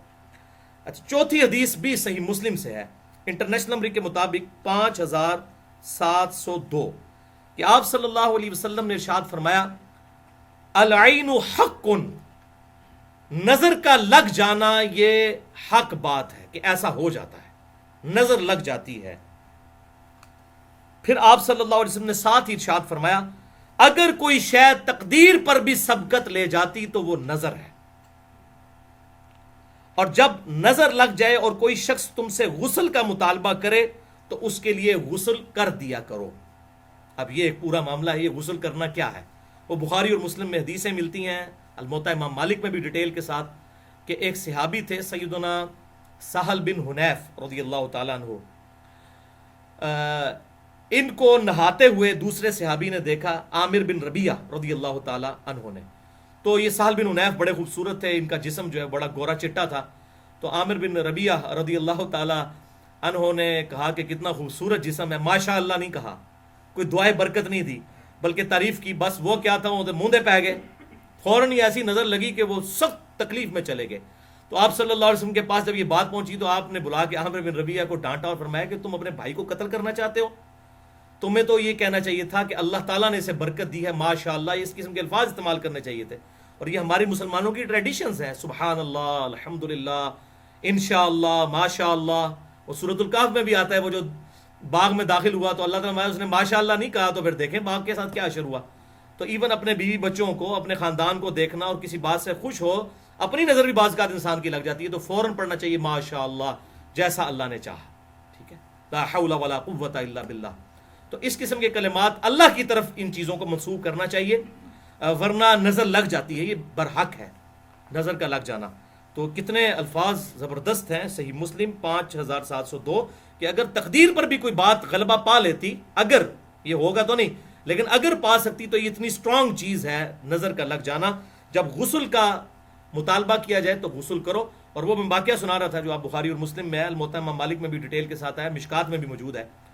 تو سہل بن حنیف جو ہے ہوتے موندے ہی پہ گئے، ظاہر ہے کہ ان کو اتنی سخت نظر لگ گئی، تو آپ صلی اللہ علیہ وسلم نے عامر بن ربیعہ کو بلا کر فرمایا تم اپنے بھائی کو قتل کرنا چاہتے ہو، اس کے لیے برکت کی دعا کرتے اگر تم نے اتنا اس کا خوبصورت جسم دیکھا تھا۔ تو آپ صلی اللہ علیہ وسلم نے پھر ان کے لیے علاج تجویز فرمایا کہ یہ عامر بن ربیعہ جس کی نظر لگی ہے یہ غسل کرے، اپنے ہاتھ پاؤں اور اپنا چہرہ یہ سب کچھ دھوئے یا وضو کرے، اور اس پانی کو ایک جو ہے برتن میں جمع کیا جائے، پھر اس پانی کے ساتھ وہ شخص غسل کرے کہ جس کو نظر لگی ہے۔ تو ایسا جب کیا گیا تو ان کی نظر اتر گئی، وہ بالکل ٹھیک ہو گئے۔ تو یہ وہ مسلم میں جو الفاظ ہیں، جب غسل کا مطالبہ کیا جائے تو غسل کر دینا چاہیے۔ تو آپ سے بھی اگر کوئی مطالبہ کر دیتا ہے کہ جی جناب غسل کرو، لگتا ہے تہاڈی نظر لگی ہے، تو پھر مطالبہ پورا کرنا ضروری ہو جائے گا اس حوالے سے۔ تو اس کے لیے پورا غسل کرنا ضروری نہیں ہے، اس میں بھی الفاظ موجود ہیں کہ وہ اس صحابی نے وضو کیا، اپنے چہرے پہ پانی ڈالا، یہ چھوٹا غسل ہی ہوتا ہے نا وضو جو ہے، اور ہاتھ جو ہے کونیوں تک دھوئے، تو اس طریقے سے پاؤں دھوئے، تو وہ پانی جمع کیا گیا، پھر اس سے غسل کروایا گیا، تو سہل بن حنیف رضی اللہ تعالیٰ عنہ کو اللہ تعالیٰ نے اس کی برکت سے شفا دے دی۔ اچھا، 5ویں حدیث، اب یہ تو ساری باتیں ہوں گی اتنی ڈینجرس، علاج کیا ہے ان چیزوں کا؟ اصل چیز تو یہ ہے نا، اکثر لوگ پوچھ رہے ہوتے ہیں نظر کا علاج کیا ہے، نظر کا دم کیسے ڈالا جائے؟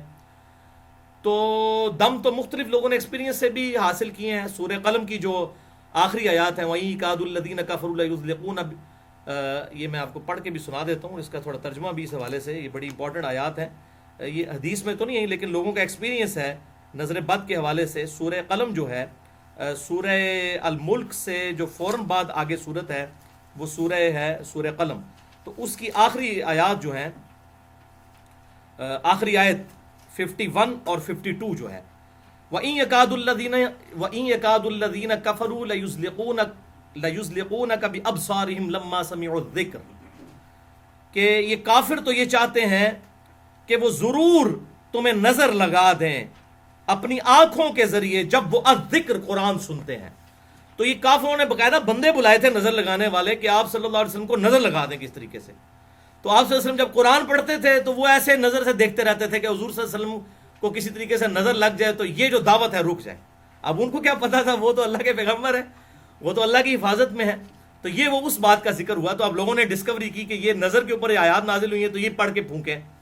تو اگر اس طرح کسی کا ایکسپیرینس ہوتا ہے کسی حوالے سے، تو آپ صحیح مسلم کی حدیث سن چکے ہیں 5732 کہ اگر اپنے بھائی کو، اور 5731 کوئی نفع پہنچا سکتا ہے اپنے ایکسپیرینس کے ذریعے کسی حوالے سے، تو ایون قرآن و سنت سے ہٹ کر بھی کوئی دم ہو، شرکیہ نہ ہو، تو وہ دم کر سکتے ہیں آپ، اس میں کوئی مسئلہ نہیں ہے۔ لیکن اگر اس دم کے اندر یا علی مدد، یا شیخ عبد القادر جیلانی مدد، اس قسم کے کوئی شرکی الفاظ ہیں تو وہ دم نہیں ہے بھی، وہ شیطنت ہے پھر، ٹھیک ہے. یا کوئی دیوی کو پکارتا ہے اس کے اندر، یا کسی بت سے مدد مانگتا ہے، تو اس معاملے میں اگر کوئی شفا ہو بھی جاتی ہے وقتی طور کے اوپر تو وہ دم کرنا جو ہے وہ حرام ہے. بعض اوقات انہی شیاطین کی طرف سے غلبہ ہو جاتا ہے، اور یہ اکثر اوقات شیاطین جب غلبہ کرتے ہیں تو کہتے ہیں نہیں فلاں جو ہے وہ جو ہے، خصوصاً انڈیا کے اندر ایسا ہوتا ہے، فلاں جو ہے وہ بت کے اس دربار پر لے جاؤ جہاں پر ان کا وہ سارا میلہ ٹھیلا لگا ہوتا ہے، تو لوگوں کو وہ جنات اتر جاتے ہیں. وہ بیسیکلی وہ شیاطین ہوتے ہیں جو لوگوں کا عقیدہ خراب کرنا چاہتے ہیں. ادھر بھی ہوتا ہے بعض کا، تو کہتے ہیں فلاں دربار پہ لے گئے کہ ٹھیک ہو گئے، اسی دربار تو ہی شیطان آئے ہوتے ہیں، جن چڑھے ہوتے ہیں اسی واسطے کہ لوگوں کو قرآن و سنت سے ہٹا کر اس طرح کے معاملات کیے جائیں. تو یہ اس میں آپ صلی اللہ علیہ وسلم کے واضح الفاظ ہیں صحیح مسلم کے اندر 5731 اور 5732 کہ ایسے الفاظ نہ ہوں جو شرکیاں ہوں، ادروائز وہ ایکسیپٹیبل نہیں ہوں گے، پھر وہ دم جو ہے پھر ایکسیپٹیبل نہیں ہوگا. ہاں شرکیاں نہ ہو تو چاہے قرآن و سنت میں نہ بھی ہو، یا ایون قرآن سے کوئی ایسا دم ہو جو آپ صلی اللہ علیہ وسلم نے تعلیم نہیں فرمایا لیکن کسی نے ایکسپیرینس سے لرن کیا ہے تو وہ بھی کر سکتے ہیں. آپ صلی اللہ علیہ وسلم نے اجازت دے دی، میں نے مسلم شریف کی حدیث بتا دی ہے.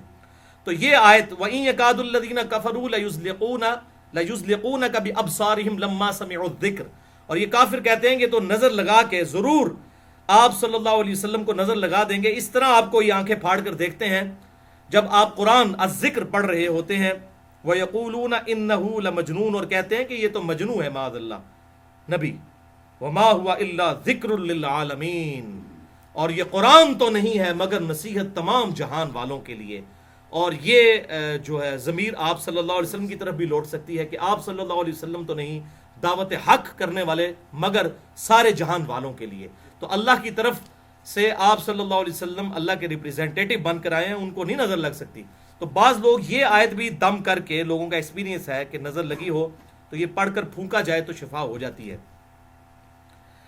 باقی یہ پانی کے اوپر آپ صلی اللہ علیہ وسلم نے پھونکے مارنے سے منع کیا ہے. ڈائریکٹ پھونک ماری جا سکتی ہے کسی بھی معاملے کے اندر، اور اگر کوئی پانی پہ بھی دم کرتا ہے تو اس کے لیے پھونک مارنا ضروری نہیں ہے. آپ سامنے پانی رکھ کے اگر کوئی دم پڑھ کر اور وہ پانی کسی کو دیتا ہے پینے کے لیے تو اس طرح کے معاملات کے اندر بھی کوئی حرج نہیں ہے، لیکن الفاظ شرکیہ نہیں ہونے چاہیے، یہ اس کے لیے شرط ہے. تو یہ 5ویں حدیث بخاری اور مسلم کی متفق علیہ حدیث ہے جس میں دم جو بتایا گیا ہے آپ صلی اللہ علیہ وسلم کی طرف سے جو سنت دم ہے نظر بد سے بچنے کا. صحیح بخاری میں حدیث ہے اور سنن ابی داؤد میں ہے. بخاری میں 3371 انٹرنیشنل نمبر کے مطابق، اور سنن ابی داؤد میں 4737 کہ آپ صلی اللہ علیہ وسلم نے ارشاد فرمایا کہ تمہارے باپ ابراہیم علیہ السلام اپنے 2 بیٹوں کو یعنی حضرت اسماعیل اور اسحاق کو ان کلمات کے ساتھ دم ڈالا کرتے تھے نظر بد سے بچنے کے لیے. اور ابو داؤد میں آگے الفاظ ہیں کہ میں بھی اپنے 2 بیٹوں کو حسن اور حسین کو انہی الفاظ کے ساتھ دم ڈالتا ہوں جن الفاظ کے ساتھ ابراہیم علیہ السلام اپنے 2 بیٹوں کو اسماعیل اور اسحاق کو دم ڈالتے تھے. اب نسبت دیکھیں کہاں ملائی ہے آپ صلی اللہ علیہ وسلم نے. حسن و حسین کے مقابلے کرتے ہیں لوگ، یزید کو لے کے آتے ہیں. یزید کو کیا، ساروں کو اکٹھا کر لیں آپ جتنے آپ کے چاہنے والے ہیں، حسن و حسین کا مقابلہ نہیں ہو سکتا. تو آپ صلی اللہ علیہ وسلم نسبت کیا ملا رہے ہیں کہ اسماعیل اور اسحاق کو ابراہیم علیہ السلام اپنے 2 بیٹوں کو دم کرتے تھے، اور میں اپنے 2 بیٹے حسن و حسین کو انہی الفاظ کے ساتھ وہ نظر بد سے بچنے کے لیے دم ڈالتا ہوں. اعوذ بکلمات اللہ التامہ من کل شیطان وہامہ ومن کل عین لامہ. میں اللہ کی پناہ مانگتا ہوں، اللہ کے کلمات تامہ کی پناہ مانگتا ہوں تمام شیاطین سے اور وہامہ اور تمام زہریلے جانوروں سے، ومن کل عین لامہ اور ہر اس آنکھ سے جو نظر لگا دیتی ہے، تکلیف پہنچانے والی آنکھ سے، نظر بد سے میں اللہ تبارک و تعالیٰ کی پناہ مانگتا ہوں. یہ آپ خود پڑھیں اور اس کے بعد آپ پھونک دیں بچوں کے اوپر. اور اس طرح بھی ہوگا کہ آپ اس کو عربی لنگوسٹک کے اعتبار سے جو سنن ابی داؤد میں آتا ہے، اعیذکما، میں تم دونوں کو پناہ میں دیتا ہوں اے حسن و حسین. اعیذکما، اعیذکم ہوگا میں تم سب کو پناہ دیتا ہوں، یہ عربی لنگوسٹک کے اعتبار سے. تو اگر سارے بیوی بچوں ماں باپ سب پہ دم ڈالنا ہے تو آپ کہیں گے اعیذکم بکلمات اللہ التامہ من کل شیطان وہامہ ومن کل عین لامہ. ٹھیک ہے، یہ تا آتے ہیں تو یہ وقف ہوں گے. اعوذ بکلمات اللہ التامہ، یہ تا ہے گول تو ہا بن جائے گی. من کل شیطان وہامہ ومن کل عین لامہ. تو یہ الفاظ ہیں جو صحیح بخاری 3371 اور سنن نبی داؤد 4737 نمبر حدیث کے اندر الحمدللہ آئے ہیں. بہرحال اس حوالے سے یہ بات یاد رکھیں بھائیوں کہ یہ جتنے بھی اس قسم کے اذکار ہیں، سنت اذکار، اس کے علاوہ بھی ہیں. میں آج انشاءاللہ کچھ بتا بھی دیتا ہوں مزید. اگر کسی کو یہ دعا یاد نہیں تو اور دعائیں جو ہماری پریکٹس کے اندر موجود ہیں وہ دعائیں بھی اگر ہم مانگیں تو انشاءاللہ اس کی برکت سے اللہ تعالیٰ اس قسم کی مشکل اور پریشانیاں دور کر دیتا ہے. بہرحال اس کو آپ سمجھ لیں، میڈیکل کی فیلڈ کے اندر بھی دو طرح کے علاج ہوتے ہیں. ایک کو ہم کہتے ہیں پریونٹیو علاج، حفاظتی علاج. جیسے یہ ویکسین ہے، کسی بیماری سے بچنے کے لیے ویکسین لگائی جاتی ہے، یعنی بیماری ہونے سے پہلے ہی ویکسینیشن کی جائے. اس کو ہم کہتے ہیں پریونٹیو ٹریٹمنٹ. ہماری انجینئرنگ کی فیلڈ میں بھی اس قسم کے پریونٹیو علاج کیے جاتے ہیں مشینوں کے. مثلا مشین کو تیل دینا، یہ تیل کیوں دیا جاتا ہے؟ پریونٹیو مینٹیننس کے طور پر، تاکہ ایسا نہ ہو کہ تیل دیں گے تو ظاہر ہے اس تیل کی وجہ سے وہ پرزے ذرا دیر سے گھسیں گے. آپ موٹر سائیکل کے چین کو بھی تیل دیتے ہیں، تو یہ پریونٹیو مینٹیننس کہلاتی ہے کہ مصیبت پڑنے سے پہلے ہی آپ اس کو پریونٹ کریں. تو اکثر قرآن و سنت کے جو علاج ہیں یہ پریونٹیو مینٹیننس ہے، علاج ہے، اس اعتبار سے کہ آپ سنت اذکار پڑھیں اور اس کی برکت سے اللہ تعالیٰ آپ کو محفوظ رکھے گا. وہ میں اذکار انشاءاللہ بتا بھی دیتا ہوں آپ کو، یہ ہمارے چھپے ہوئے بھی موجود ہیں اس حوالے سے الحمدللہ. اور دوسرا علاج ہے کیوریٹو، کہ اب ایک کسی پہ مصیبت ٹوٹ پڑی ہے اور اب آپ نے اس کا علاج کرنا ہے. اب ظاہر ہے پریونٹیو علاج اس میں اس طریقے سے کارگر ثابت نہیں ہوگا، یہ بات یاد رکھیے گا. جیسے میڈیکلی بھی پریونٹیو علاج تو اس وقت تک ہے جب تک بیماری لگے نا. جب بیماری لگ جائے تو ظاہر ہے پھر آپ کو کیوریٹو علاج کروانا پڑے گا، اس کا علاج کرنا پڑے گا، اس بیماری کا علاج کرنا پڑے گا. اور اس حوالے سے بسا اوقات کسی عامل کے پاس بھی لے کے جانا پڑ جاتا ہے. کسی کو جنات کی شکایت ہو یا کوئی اسی طریقے سے، بعض اوقات جنات انسان کے اندر حلول بھی کر جاتے ہیں، یہ بھی بخاری اور مسلم سے ثابت ہے. کسی کے اوپر جنات کا غلبہ بھی ہو جاتا ہے، قرآن میں بھی آیا ہے کہ جنات بعض لوگوں پر اترتے ہیں. تو اس قسم کے جب معاملات ہوں گے تو کسی عامل کے پاس لے جانا چاہیے، اور وہ عامل ایسا ہو جو کتاب و سنت کے اندر ہی علاج کرے، چاہے وہ کسی جگہ سے بھی کرے، کوئی بھی قرآن کی آیت پڑھ کے، لیکن کوئی شرکی الفاظ نہ پڑھے. تو وہ عامل عموماً جو ہے اس طریقے سے جنات وغیرہ نکال دیتے ہیں، اور اس میں اگر وہ کوئی پیسے بھی ڈیمانڈ کرے تو میں نے آپ کو بتایا بخاری اور مسلم سے ثابت ہے. سورۃ الفاتحہ کے دم کے لیے صحابہ کرام علیہم رضوان نے وہ ان سے بکریوں کا ریوڑ پورا ڈیمانڈ کیا تھا، حتیٰ کہ صحابہ میں پھر اختلاف ہو گیا، بخاری اور مسلم میں آتا ہے. تو پھر آپ صلی اللہ علیہ وسلم کی خدمت میں پیش کیا گیا معاملہ. آپ نے فرمایا ان بکریوں میں سے مجھے بھی دو، میں بھی کھاتا ہوں. تو آپ صلی اللہ علیہ وسلم نے خود کھا کر امت کو یہ انڈورس کر دیا کہ اس طریقے سے کمائی اس حوالے سے لی جا سکتی ہے. تو اب اس کو برا ماننے کی ضرورت نہیں ہے. اگر کوئی اس کے ذریعے کوئی اور معاملات چلا رہا ہے شرکیہ تو وہ اس کو ہم غلط کہیں گے. ناک کے اوپر مکھی بیٹھ دے تو ناک کو تو نہیں کاٹ دینا نا، آپ نے مکھی اڑانی ہے. جو بات ٹھیک ہے وہ ٹھیک ہے بالکل، جو غلط ہے وہ غلط ہے. تو جتنی بات حق ہے ہم اتنی حق بات کو مانتے ہیں، جو باطل بات ہے ہم اس کو ماننے کے لیے تیار نہیں ہوں گے. تو اس کا باریک سا فرق بھی ضرور سمجھنا چاہیے. اس معاملے میں انسان کو جو ہے وہ فوراً جذباتی نہیں ہونا چاہیے کہ یار یہ کیا کہہ رہا ہے کہ ایسا کیا جا سکتا ہے. تو یہ الحمدللہ بخاری اور مسلم میں موجود ہے. ہاں اب اگر آج تک ہمیں کسی نے نہیں بتایا تو ان تو مولویوں کو گریبان پکڑے. اسی تو مولویوں کے خلاف ہیں کہ یہ مولوی جو ہیں یہ جو ہے وہ اپنے فرقے کی باتیں بتاتے ہیں ایک دوسرے کو نیچا دکھانے کے لیے. تو اس طریقے سے جو کیوریٹو مینٹیننس، جو کیوریٹو ٹریٹمنٹ ہوگا کسی کا، اس کے لیے کسی عامل کے پاس لے کر جائیں تو وہ علاج کر دیتا ہے. اور بعض اوقات وہی علاج کوئی عامل کرتا ہے جو مطلب کوئی نیک انسان ہو تو اس کا بعض اوقات جلدی اثر بھی ہو جاتا ہے. اب میں آپ کو اپنا پریکٹیکل ایکسپیرینس بتاتا ہوں، یہ بھی کچھ دن پہلے کی بات ہے. اب میں یہ نہیں اپنی کوئی نیکی کوئی میں آپ کو بتانے لگوں، میں علاج نہیں کرتا نہ اس کے بعد کوئی مجھے ای میل کرنا شروع کر دے جناب ساڈے جن کاٹ دو فون ہوتے بھی لوگ جینوں کاٹ رہے ہوتے ہیں. وہ کہتے ہیں موبائل سامنے، اب ایڈوانس طریقہ کہتے ہیں موبائل سامنے رکھو بندے دے، اور واقعی اثر بھی ہوتا ہے. وہ ادھر سے پڑھتے ہیں پاکستان سے لوگ انگلینڈ میں بیٹھے وہ واقعی اس کا علاج بھی کر رہے ہوتے ہیں. پر میں یہ کام نہیں کرتا ہوں، لیکن میں آپ کو بتا رہا ہوں آج تک میں نے کبھی کام نہیں کیا. یہ میرا زندگی کا پہلا اور شاید آخری ایکسپیرینس ہوا ہو. کچھ دن پہلے وہ ہمارے یہاں پہ وہ درس میں آتے ہیں، شانی بھائی آج نہیں آئے ہوئے ہیں، تو ان کے ساتھ بچپن سے کوئی چیز اٹیچ ہے. تو بعض اوقات ان کے اندر حلول بھی کر جاتی ہے. ادھر میرے سامنے بھی ایک دفعہ ہم یہاں پہ کھڑے تھے تو اچانک وہ ایسے کانپنے شروع ہو گئے, دھڑل سے پیچھے ہی جا کے گرے. تو اس طرح اکثر وہ جو ہے وہ گر پڑتے ہیں, وہ چیز ان کے اندر چلی جاتی ہے اور پھر وہ تھوڑے عرصے کے لیے کنٹرول کرتی ہے, پھر باہر نکل جاتی ہے. تو ان کو پھر ہم نے یہ صبح شام کے اپنے گرین کارڈ اور بلو کارڈ میں نے کہا کہ آپ پڑھنے شروع کریں.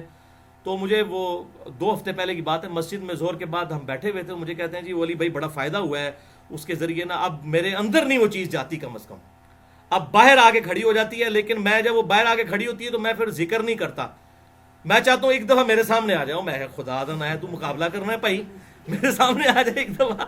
تو کہنا جی میں ایک بار تکڑا ہوں, میں کہ ایک کام نہ کرو, جب آپ کے پاس بھی فیل ہو کے آئی ہے تو آپ فوراً یہ سنت اذکار اعوذ بکلمات اللہ التامات من شر ما خلق یہ پڑھیں, یا بسم اللہ الذی لا یضر پڑھیں, یا معوذات آخری 3 صورتیں پڑھیں. اس قسم کی جو وہ 5 سنت اذکار میں اینڈ پہ بتا دیتا ہوں.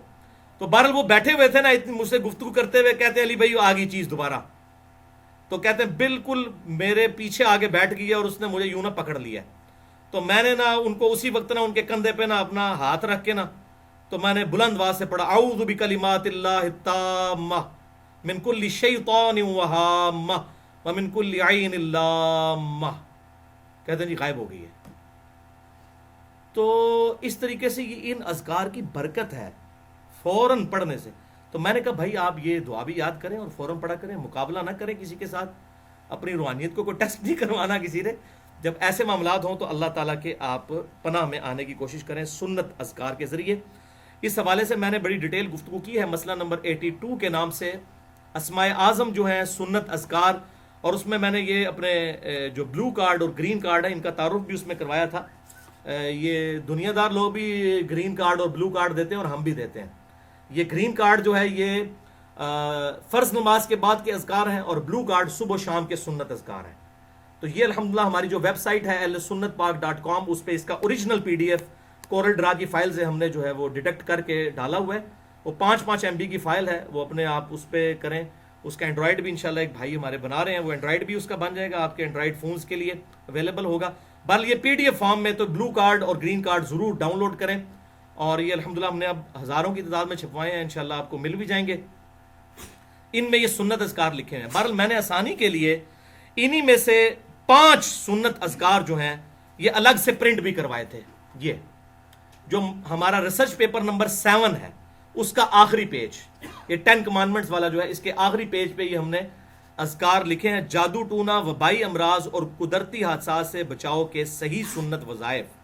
یعنی لوگ وہ پیر و فقیروں کے چکر میں کوئی شرکیہ وظائف نہ پڑھتے رہیں, بلکہ یہ سنت وظائف پڑھیں جو امام کائنات سید الاولین والآخرین شفیع المذنبین رحمت للعالمین سیدنا و مولانا امام اعظم محمد رسول اللہ صلی اللہ علیہ وسلم انہوں نے تعلیم فرمایا. اور اس کے نیچے میں نے لکھا ہے مرشد کامل امام الانبیاء صلی اللہ علیہ وسلم کی صحیح احادیث کی روشنی میں تمام احادیث کے نمبرز علماء حرمین بیروت کی انٹرنیشنل نمبرنگ کے مطابق ہیں, جو عربی کتب شائع ہوتی ہیں دارالسلام مکتبۃ الشاملہ کی. اس میں بھی ہم نے لکھا ہے مرشد کامل, ہمارے مرشد ہمیں ہدایت دینے والے آپ صلی اللہ علیہ وسلم ہیں, ان کے سنت وظائف ہیں.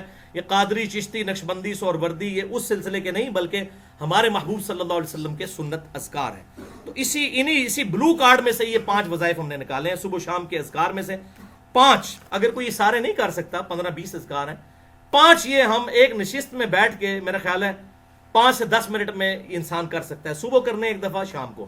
یہ میں آپ کو بتا دیتا ہوں. بہرحال اللہ کی طرف سے تکلیف تو آئیں گی. اکثر لوگوں کو جنات کا مسئلہ ہو جاتا ہے, آسیب کا مسئلہ ہو جاتا ہے, لوگ پریشان ہوتے ہیں جی یہ کہاں سے بیماری آ گئی. اور جب پوچھے تو اکثر لوگ نماز روزہ بھی نہیں کرنے والے ہوتے, کہتے ہیں مصیبت کہاں سے آ گئی. مصیبت تو سب سے بڑی آپ کی یہ ہے. پھر سنت اذکار نہیں کرنے والے ہوتے.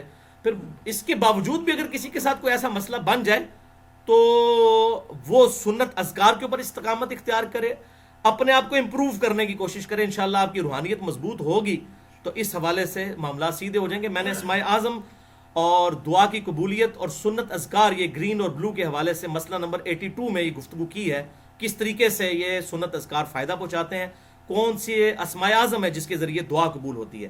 بہرحال وَلَنَبْلُوَنَّكُمْ بِشَيْءٍ مِّنَ الْخَوْفِ وَالْجُوعِ وَنَقْصٍ مِّنَ الْأَمْوَالِ وَالْأَنفُسِ وَالثَّمَرَاتِ. ہم ضرور آزمائیں گے تمہیں خوف کے ذریعے, بھوک کے ذریعے, جان اور مال میں نقصان کے ذریعے. اللہ تعالیٰ نے چیک ضرور کرنا ہے. تو یہ آزمائشیں انسان پہ ضرور آتی ہیں. اب دیکھیں کینسر بھی تو کسی کو ہو جاتا ہے, لوگ کہتے ہیں جنات کیوں چڑھ گئے جی میرے اوپر, تو آپ مجھے جنات کو تو چھوڑ دیں, کینسر بھی تو انسان کو ہو جاتا ہے، اس کی بھی آپ وجہ تلاش کریں گے، کسی نے کینسر کروا دیا. اکثر تو ہمارے کچھ ہو جائے تو فوراً تلاش میں تو جادو ٹونا کسی نے کروا دیا. نہیں، سارا جادو ٹونا انڈیا پاکستان بنگلہ دیش جی واڑا ہے، اور کدھر نہیں ہے. ہوتا بھی ہے لیکن 99% نہیں ہوتا. ہمارے اپنے اعمال ہوتے ہیں، یا بعض اوقات ہم پر آزمائش آتی ہے اور وہ نکل جاتی ہے آزمائش. آپ سنت اذکار کی طرف متوجہ ہوں، انشاءاللہ اللہ تعالیٰ حفاظت فرمانے والا ہے. تو یہ اس حوالے سے وہ اس چکر میں لوگ پڑ جاتے ہیں، خود کچھ کرنا نہ پڑے، اور پھر وہ جو ہے وہ بابوں کی تلاش میں نکلتے ہیں، اور بعض اوقات پھر وہ اپنا ایمان بھی گوا بیٹھتے ہیں. اس حوالے سے کوئی شرکیہ اگر کوئی دم پڑھنے شروع کر دیں گے، کوئی ناد علی یا اس قسم کے الفاظ جس میں شرکی الفاظ موجود ہیں، تو وہ اس کی تو پڑھنے کی کوئی اجازت نہیں ہے. تو اس طریقے سے جس طرح جراثیم کے ذریعے انسان کو دنیاوی طور پر ہیپاٹائٹس اے بی سی یا اسی طریقے سے کینسر کا مرض ہو جاتا ہے، اسی طریقے سے روحانی امراض بھی ہوتے ہیں.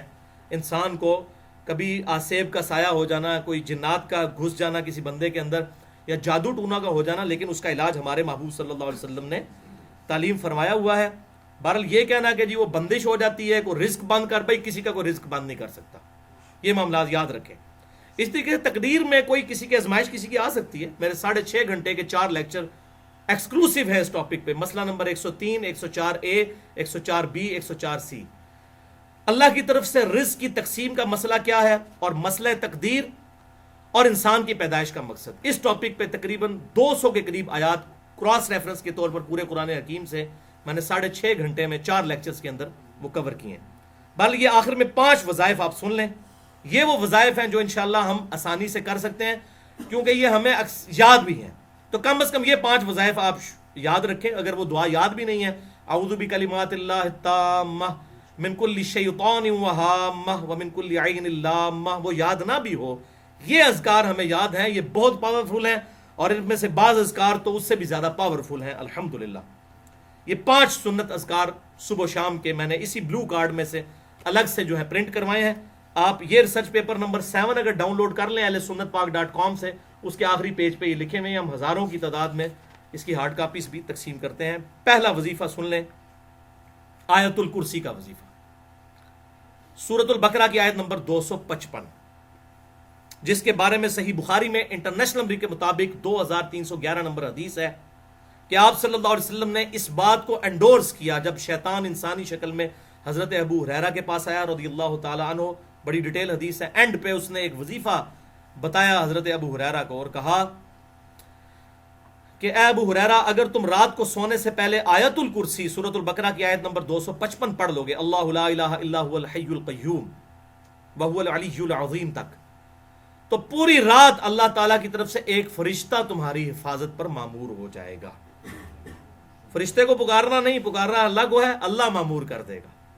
ٹھیک ہے، فرشتے کو پکار نہیں سکتے، پکارنا اللہ ہی کو ہے. تو یہ شیطان نے وظیفہ دیا اور اپنی جان چھڑائی. تو آپ صلی اللہ علیہ وسلم کی خدمت میں حضرت ابو ہریرہ آئے، تو آپ صلی اللہ علیہ وسلم نے فرمایا کہ وہ ہے تو جھوٹا تھا، انسانی شکل میں آیا، وہ شیطان تھا. ابو ہریرہ تجھے پتہ نہیں چلا، لیکن بات اس نے سچی کی ہے. تو اسی حدیث کے تحت لوگ کہتے ہیں کہ اگر شیطان بھی اگر اچھی بات کرے جو کتاب و سنت سے انڈورس ہو تو لے لینی چاہیے. لیکن یہ بات کرنا آسان ہے. ہماری کوئی حدیث ہم بیان کر دیں بخاری مسلم سے تو لوگ کہتے ہیں یہ حدیثاں تے آنے پر بیان نہیں کرنی چاہیے. ویسے کہتے ہیں شیطان کو بھی لے لو، خدا تو نہ شیطان کو تسی لے لیندے ہو، تو بخاری مسلم کو میں تو نہیں لکھی ہے. اگر میں نے وہ بنو امیہ کا پول کھول دیا بخاری مسلم سے کہ کیا امت پہ ظلم ڈھایا گیا، حضرت حسین کی شہادت کیسے ہوئی، مسئلہ نمبر 101، صحیح مسئلہ خروج اور فکر حسین حق پرستی کی علامت ہے، جو آپ سمجھ لیں کہ مولانا مودودی رحمہ اللہ کی کتاب خلافت و ملوکیت کا وہ ورژن ہے ویڈیو کی فارم میں، صحیح الاسناد احادیث کی روشنی میں 50 واقعہ کربلا کا حقیقی پس منظر، جو ہماری ویب سائٹ پہ بھی اپلوڈ ہے، ریسرچ پیپر نمبر 5B. تو کہتے ہیں حدیثیں بیان نہیں کرنی چاہیے. تو خدا کے لیے آپ اس بات کو سمجھے کہ یہ تمام کی تمام چیزیں احادیث میں آئی. تو شیطان بھی اگر غلط بات کرتا ہے تو صحیح بات کرتا ہے تو آپ اس سے لے لیں، اس میں کوئی حرج نہیں ہے. تو مجھے اگر کوئی شیطان کا درجہ دینا چاہتا ہے تو ضرور دے، مطلب شیطان سے ورسٹ بھی دے دے، تو بات تو قرآن و سنت کی ہے، وہ لے لینی چاہیے، اس میں کوئی جھگڑا نہیں کرنا چاہیے. تو یہ پہلا وظیفہ ہے کہ آیت الکرسی رات کو پڑھیں، انشاءاللہ صبح تک حفاظت ہوگی. اور المستدرک الحاکم میں بھی، جامعہ ترمذی میں بھی حدیث ہے انٹرنیشنل نمبر کے مطابق 2880. یہ صحت کے اعتبار سے تو مضبوط نہیں ہے، لیکن اس کو سپورٹیو ہے صحیح بخاری کی اس حدیث کو. میں اس لیے بیان کر دوں کہ جو صبح کے وقت آیت الکرسی پڑھتا ہے شام تک اللہ کی حفاظت میں رہتا ہے، جو شام کو پڑھ لیتا ہے صبح تک رہتا ہے حفاظت میں. تو شام سے صبح تک تو یہ بخاری سے ثابت ہو گیا 2311. تو صبح والا سائملٹینیس کنٹراسٹ بھی امپلائڈ ہے اس کے اندر. آیت الکرسی کا وظیفہ صبح اور شام کتنی دفعہ؟ ایک دفعہ. یہ کوئی مشکل کام ہے؟ ویسے آپ نے فجر کے بعد بھی ایک دفعہ پڑھ لیا تب بھی ٹھیک ہے. وہ سنن نسائی الکبریٰ کے اندر صحیح سند کے ساتھ یہ حدیث موجود ہے کہ آپ صلی اللہ علیہ وسلم نے فرمایا, سنن نسائی الکبریٰ میں 9928 نمبر حدیث ہے انٹرنیشنل نمبر کے مطابق, کہ جو فرض نماز کے بعد آیت الکرسی پڑھے گا مرتے ہی جنت میں داخل ہو جائے گا. لیکن نماز پڑھے گا نماز پڑھے بغیر تو نہیں جان چھوڑ رہی, نماز پڑھنے کے بعد پڑھے گا, خالی آیت الکرسی پڑھنے سے جنت میں نہیں جائے گا. تو آیت الکرسی وہ ہم جو فجر کے بعد ایک دفعہ پڑھ لیتے ہیں وہ بھی ہو جاتی ہے اس حوالے سے. اگر ہم اہتمام کے ساتھ پڑھ لیں گے, لادہ سے پڑھ لیں تو زیادہ بہتر ہے. دوسرا وظیفہ زبردست, یہ اکثر لوگ کہتے ہیں تعویذ لے کے آئے نا پیر صاحب کو, تعویذ بڑے کام کا تعویذ. اور تعویذ کو ہم بھی مانتے ہیں لیکن سنت تعویذ کو. تعویذ کیا کہتے ہیں؟ پناہ دینے والی. اعوذ بکلمات اللہ, میں اللہ کی پناہ میں آتا ہوں. تعویذ کیا ہوتا ہے؟ پناہ دینے والی چیز. تو ہم سنت تعویذ کو مانتے ہیں, اور سنت تعویذ آپ صلی اللہ علیہ وسلم نے خود تعلیم فرمایا. صحیح بخاری میں حدیث ہے انٹرنیشنل نمبر کے مطابق 5017 نمبر, اور سنن نبی داؤد میں 5082 نمبر, کہ آپ صلی اللہ علیہ وسلم نے ارشاد فرمایا کہ معوذات, 3 پناہ دینے والی صورتیں, 3 تعویذ معوذات. ایک ہے معوذتین, وہ 2 بن جاتے ہیں, قل اعوذ برب الفلق اور قل اعوذ برب الناس. لیکن یہاں الفاظ ہیں بخاری میں معوذات, 3 پناہ دینے والی صورتیں. یہ اگر کوئی پڑھ لے تو یہ 3 صورتیں شیطان, جنات اور جادو کے خلاف اللہ کی پناہ میں آنے کا ذریعہ ہے. یہ تعویذ ہیں یہ 3 صورتیں. اور بخاری میں 5017 نمبر حدیث اسی کانٹیکسٹ میں موجود ہے کہ آپ صلی اللہ علیہ وسلم معوذات رات کو سونے سے پہلے 3 دفعہ پڑھتے تھے. 3 دفعہ سورہ اخلاص, 3 دفعہ سورۃ الفلق اور 3 دفعہ سورۃ الناس. آخری 3 صورتیں معوذات, 3 پناہ دینے والی 3 تعویذ. اب مجھ سے کوئی پوچھتا ہے تعویذ, میں کہتے ہیں مننے جناب تعویذ کیوں نہیں, 3 تعویذ پڑھ کے 3 دفعہ آپ صلی اللہ علیہ وسلم ہاتھوں کو پھونک کے اپنے پورے جسم پہ جہاں تک ہاتھ پہنچتا تھا آپ صلی اللہ علیہ وسلم دم کیا کرتے تھے. یہ ہے سنت دم. دم کو بھی ہم مانتے ہیں. اور قربان جو حضرت عائشہ کے الفاظ ہیں اسی حدیث میں کہ جب حضور بیمار ہو گئے تو میں یہ صورتیں پڑھا کرتی تھی, پڑھ کے آپ کے ہاتھوں پر پھونک کے آپ کے ہاتھوں کو ہی آپ کے جسم پہ پھیرا کرتی تھی, اپنے ہاتھوں کو نہیں. ظاہر ہے وہ تو مبارک ہاتھ ہے. تو حضرت عائشہ پڑھتی تھی, حضور صلی اللہ علیہ وسلم کو دم ڈالتی تھی, لیکن دم ڈالنے کے بعد حضور کے ہاتھوں پر پھونک کے حضور کے ہاتھوں کو ہی حضور کے جسم پر صلی اللہ علیہ وآلہ وسلم پھیرا کرتی تھی. تو یہ بہترین تعویذ ہیں. تو یہ تعویذ کے حوالے سے بھی سمجھ لیں, تعویذ لٹکانا جو ہے گلے کے اندر قرآنی سورت کا یا قرآنی آیت کا, اس کا ثبوت آپ صلی اللہ علیہ وسلم سے نہیں ملتا, صحابہ اکرام علیہم رضوان سے نہیں ملتا. ایک صحابی کا ملتا ہے لیکن وہ روایت ضعیف ہے. وہ سنن نبی داؤد سے اور مسند امام احمد سے پیش کی جاتی ہے کہ عبداللہ بن عمر بن عاص رضی اللہ تعالیٰ عنہ چھوٹے بچوں کو تو دم ڈالا کرتے تھے, جو بڑے بچے تھے ان کو دم ڈالا کرتے تھے, اور چھوٹے بچے جو پڑھنا نہیں جانتے تھے ان کے گلے میں تختی لٹکا دیتے تھے, اعوذ بکلمات اللہ التامات من شر ما خلق, اعوذ بکلمات اللہ التامات من شر ما خلق, یہ لکھ کر. وہ آگے آ بھی جائے گا, یہ وظیفہ بھی ہے اس میں. تو یہ روایت پکی ضعیف ہے. اس میں محمد بن اسحاق مدلس ہیں اور ان سے روایت کر رہے ہیں, اور محمد بن اسحاق تدلیس کر رہے ہیں. لیکن جو حنفی ہمارے بھائی ہیں بریلوی اور دیوبندی, ان کے نزدیک تو محمد بن اسحاق مردود راوی ہیں, حالانکہ ہمارے نزدیک یہ ثقہ راوی ہیں, انس بن مالک کے شاگرد ہیں. یہی وہ تابعی ہیں جن سے وہ روایت ہے سنن البہیقی کے اندر, دلائل النبوہ امام بہیقی کی کتاب میں, کہ آپ صلی اللہ علیہ وسلم 12 ربیع الاول کو پیدا ہوئے. یہ وہ ہیں. تو یہ محمد بن اسحاق جو ہے اہل سنت کے امام ہے. سیرت ابن ہشام ہو یا سیرت ابن اسحاق ہو, جو سیرت کی پہلی کتاب ہے, یہ محمد بن اسحاق راوی ہیں, تابعی, انس بن مالک کے شاگرد ہیں یہ رضی اللہ تعالیٰ عنہ, لیکن تدلیس کر رہے ہیں. بارہ حنفیوں کے نزدیک تو یہ راوی ایکسیپٹیبل نہیں, تو وہ پھر بھی یہ جعلی روایت پیش کر رہے ہوتے ہیں. ہمارے نزدیک بھی روایت ضعیف تدلیس کی وجہ سے, وہ راوی سکہ ہے لیکن ان سے روایت کر رہے ہیں. وہ آپ مسئلہ نمبر 36 دیکھ لیں, یہ تدلیس کا ایشو کیا ہے صحیح مسلم کے مقدمے کی روشنی میں. بہرحال ان کے نزدیک تو یہ راوی ایکسیپٹیبل نہیں, پھر بھی لوگوں گے جی وہ عبداللہ بن عمر بن عاص تختی لٹکاتے تھے. تو یہ بھائی ایک ہی روایت تھی, یہ ثابت نہیں ہے. البتہ تابعین سے ثابت ہے کہ وہ قرآنی آیات کے تعویذ لکھ کر گلے میں لٹکایا کرتے تھے بچوں کے. اور اسی سے امام ابن تیمیہ نے بھی یہ مسئلہ لیا اور اپنے فتاویٰ میں لکھا اس لیے آپ کو بعض اہل حدیث ہمارے جیلوں میں بھی کچھ عرصہ تک پہلے تک تو تعویذ لکھا کرتے تھے، وہ امام ابن تیمیہ کی وجہ سے۔ تو بھائی ہمارے نزدیک جو چیز آپ صلی اللہ علیہ وسلم اور آپ کے صحابہ سے ثابت نہیں ہے، ہم اس کو ایکسیپٹ کرنے کے لیے تیار نہیں ہے ایز اے اس کو امت میں پھیلانے کے اعتبار سے۔ البتہ اگر کوئی یہ کرتا ہے کہ قرآنی آیت کا تعویذ لکھ کر گلے میں لٹکاتا ہے تو اس کو تو نہ ہم بدعت کہتے ہیں، نہ شرک کہتے ہیں، نہ حرام کہتے ہیں، یہ فتویٰ نہیں لگ سکتا۔ اور یہ جو حدیثیں پیش کرتے ہیں جس نے تعویذ لٹکایا وہ اس نے شرک کیا، وہ تعویذ کی ہی طرف ہو گیا، یہ آپ صلی اللہ علیہ وسلم نے ان تعویذات کے بارے میں فرمایا جو شرکیہ تعویذ اس وقت لکھے جاتے تھے۔ آپ تو مسلم شریف کی حدیث نہیں سن چکے؟ 5732 اور 5731 کے اپنے دور جاہلیت کے دم بھی مجھ پر پیش کرو، اگر ان میں بھی شرک نہیں تو ان کو بھی کرتے رہو۔ تو یہ کیسے ہو سکتا ہے کہ آپ صلی اللہ علیہ وسلم جو دم کی اجازت دے رہے ہیں اور وہ تعویذ نہ لٹکانے، وہ شرکیہ تعویذ ہوتے تھے جن کو آپ صلی اللہ علیہ وسلم نے لٹکانے سے منع کیا؟ ورنہ کسی مسلمان کی جرت ہے کہ قرآن کی آیت لکھ کے وہ کسی کے گلے میں لٹکائے تو آپ اس کو کہیں کہ اس نے شرک کیا؟ آپ چلیں بہت سخت ہیں تو بدعت کہہ سکتے ہیں کہ یہ ثابت نہیں ہے، تو آپ بدعت کہتے ہیں، ہم تو بدعت بھی نہیں کہتے کیونکہ تابعین سے ثابت ہے۔ تو جو چیز تابعین سے ثابت ہو اور اس معاملے میں کوئی اختلاف نہ پایا جاتا ہو تو ہم اس کے اوپر کوئی فتویٰ نہیں لگاتے۔ یہ تو کتاب و سنت کا الحمدللہ منہج اور سلف کا فہم ہے، اس حوالے سے میں نے آپ کو کلیئر کر دیا۔ البتہ یہ جو بسم اللہ کے 786 حرف لکھے ہوئے ہیں، محمد کے 92 رکھے ہوئے ہیں، اللہ کے 66 رکھے ہوئے ہیں، یہ حروف ابجد اور ان کے تعویذ لکھنا، یہ تو قطعاً کسی صورت ہی ثابت نہیں ہے، اور یہ تو قرآن پاک کے ساتھ بالکل انہوں نے مذاق بنایا ہوا ہے، اور الٹا یہ تعویذ لکھ کر جو ہے وہ روٹی روزی چلا رہے ہیں۔ اس طرح کے معاملات کرنے کی بھائی اسلام میں کوئی اجازت نہیں ہے، بالکل قرآن حکیم کی تعریف ہے۔ اس طریقے سے حروف ابجد کو ہم مانتے ہیں، اگر کوئی حروف ابجد کے اعتبار سے کوئی چیز لکھتا ہے، لیکن اس کے اثرات اگر کہیں کہ آپ وہ عربی کی وہ عبارتوں والے ہیں تو اس قسم کے یہ اثرات نہیں ہوتے ہیں، نہ اس کی کوئی گنجائش ہے۔ تعویذ لٹکانے کے اعتبار سے میرا اپنا پوائنٹ آف ویو یہ ہے بھائیو کہ دیکھیں شہد کے چاٹنے میں ہی شفا ہوگی نا، سورۃ النحل میں آیا کہ شہد میں شفا ہے، تو اب کوئی شہد کی بوتل گلے میں لٹکا لے کہ جی قرآن میں آیا شہد میں شفا ہے، تو شہد سے شفا حاصل کرنے کا طریقہ بھی آپ صلی اللہ علیہ وسلم نے سکھایا، جو بخاری مسلم میں آتا ہے۔ ایک صحابی کا پیٹ خراب ہو گیا، آپ نے فرمایا اسے شہد دو، وہ بھائی آیا کہا جی اور خراب ہو گیا، فرمایا کہ اللہ کا قرآن سچا ہے، تیرا بھائی جھوٹا ہے، ٹھیک ہے دوبارہ شہد دے، 2-3 دفعہ دیا تو شفا ہو گئی۔ تو یعنی کوئی یقین نہیں تھا نا بھی اس کا بنا ہوا، اس حوالے سے یقین بنے گا تو پھر شفا ہوگی نا، یقین بھی ضروری ہوتا ہے، یہ بھی یاد رکھیں۔ صرف یہ دم درود جو ہے نا یہ زور نہیں لگاتے جب تک آپ کا یقین پیچھے نہیں ہے، یقین ہوگا تو پھر زور لگے گا، وہ عزیمت ہوتی ہے نا۔ اسی لیے عامل جو عامل ہوتا ہے، پرہیزگار شخص ہوتا ہے، اس کا پڑھنا اور عام بندے کے پڑھنے میں فرق ہے۔ احمد بن حنبل رحمہ اللہ کے بارے میں آتا ہے، لوگ ان کے پاس لوگوں کو لے جاتے تھے تو وہ جب ایک دفعہ جن کو کہتا تھا نکل جا تو نکل بھی جاتا تھا، تو اس طرح کے معاملات بھی ہو جاتے تھے۔ عزیمت ہوتی ہے ایک پرہیزگار شخص کی۔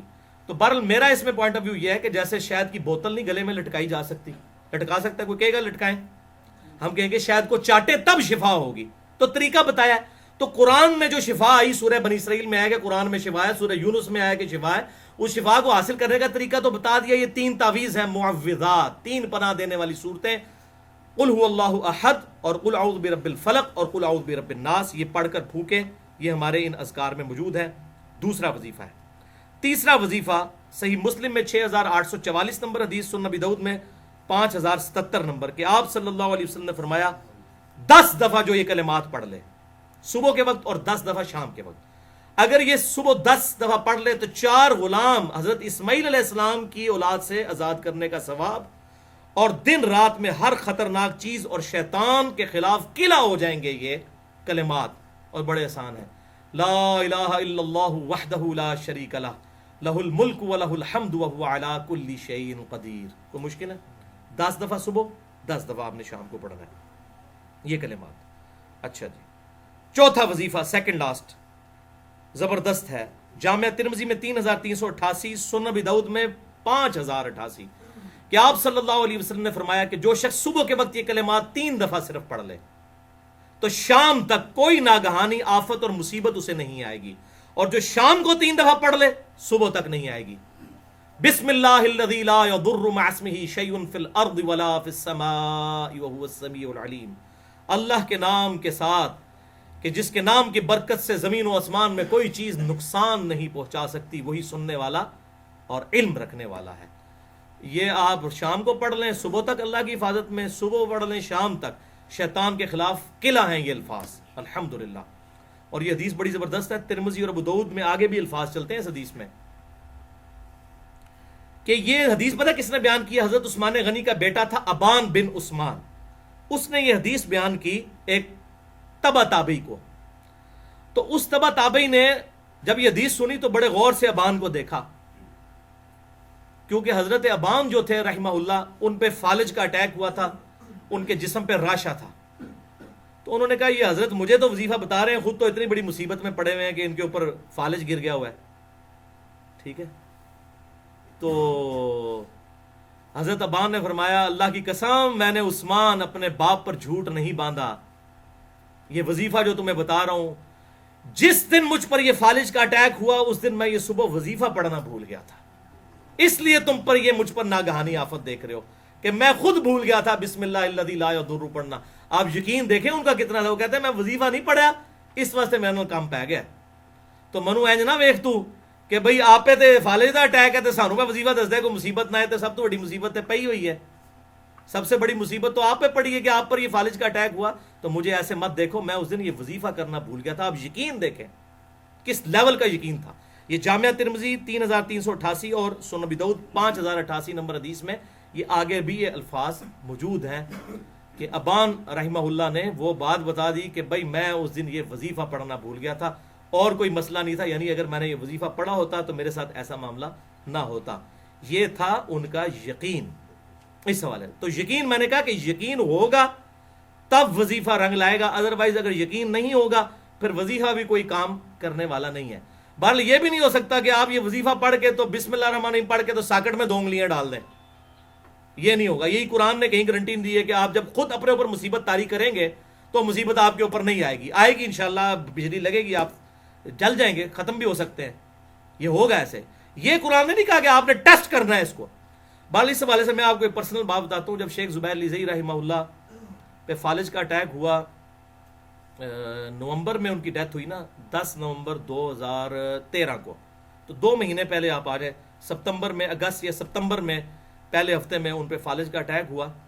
تو ہمارے بھائی وہ بڑے سمجھدار ہیں، وہ کہنے لگے کہ مجھے کہتے ہیں کہ علی بھائی میں نے تو پہلے دن ہی جان لیا تھا کہ شیخ صاحب نہیں بچیں گے. میں نے کہا کیوں؟ وہ کہتے ہیں کہ شیخ صاحب وظائف پہ بڑا استقامت کیا کرتے تھے. تو وہ بلکہ اکثر میں بھی جب ان کو فون کرتا تھا میں کہتا شیخ صاحب آپ کے بڑے حاسدین ہیں، آپ وظیفہ نہ بھولا کریں، کیونکہ 1-2 بار ان پہ قاتلانہ حملہ بھی ہوا، انہوں نے پسٹل بھی رکھی ہوتی تھی اپنی حفاظت کے لیے اپنے پاس. تو کہتے ہیں علی بھائی میں وظیفے کرتا ہوں ریگولرلی، وظیفے نہیں میں چھوڑتا.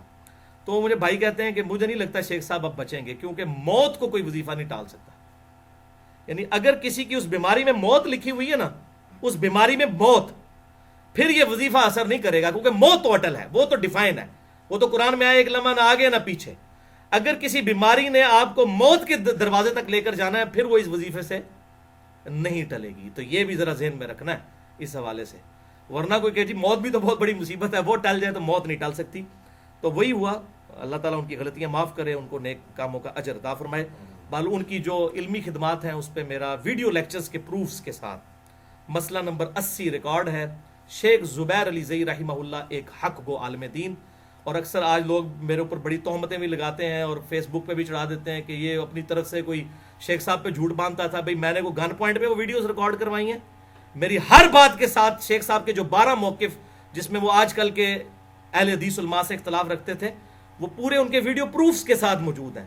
میں نے اس کے علمی دلائل دیے، اس کے بعد شیخ صاحب کے کلپس ڈالے ہیں، گن پوائنٹ پہ نہیں، ان کی اپنی ریکارڈنگز. ہاں یہ ہے کہ ریکارڈنگ میں نے کی تھی، کیونکہ میں نے ہی ان کو قائل کیا تھا کہ ویڈیو بنوائیں، ورنہ وہ پہلے ریلیکٹنٹ تھے اس ایشو پہ.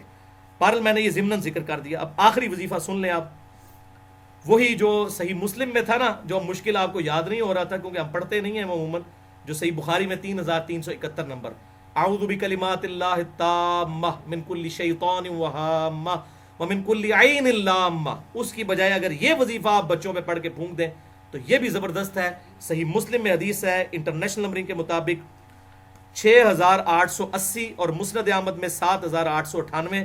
ایک شخص کو بچھو کاٹ گیا رات کے وقت، تو آپ صلی اللہ علیہ وسلم نے فرمایا اگر تو شام کو یہ پڑھ لیتا نا، اعوذ بکلمات اللہ التامات من شر ما خلق، میں اللہ تعالیٰ کے کلمات تامہ کی پناہ میں آتا ہوں ہر اس چیز کے شر سے جو اللہ تعالیٰ نے پیدا کی ہے، تو تجھے کبھی بھی بچھو کا ڈنک اثر نہ کرتا.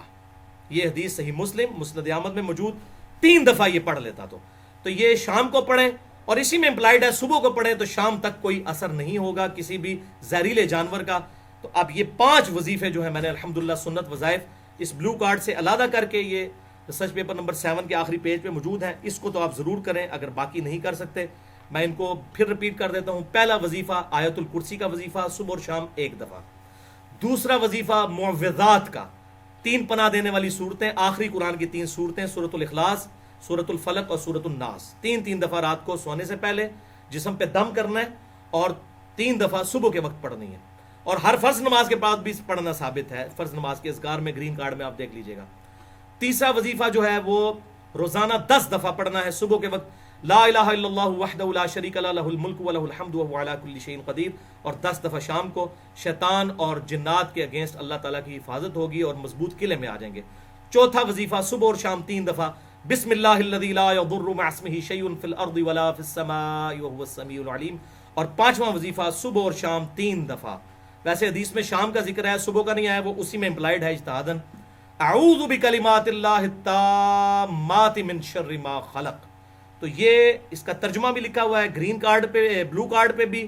اور یہ ریسرچ پیپر نمبر 7 کا آخری پیج ہے. جادو ٹونا، وبائی امراض اور قدرتی حادثات سے بچنے کے صحیح سنت وظائف. اللہ تعالیٰ سے دعا ہے جو حق بات میں نے کہی اللہ تعالیٰ ہمارے دلوں میں راسخ فرمائے. اگر جذبات میں میرے منہ سے کوئی غلط بات نکل گئی تو اللہ تعالیٰ ہمارے دلوں سے معاف کر دے. ہمیں کتاب و سنت کی تعلیمات پر عمل کر کے دوسرے بھائیوں تک پہنچانے کی توفیق عطا فرمائے. سبحانک اللہم و بحمدک، اشہد ان لا الہ الا انت، استغفرک و اتوب الیک، وما علینا الا البلاغ المبین.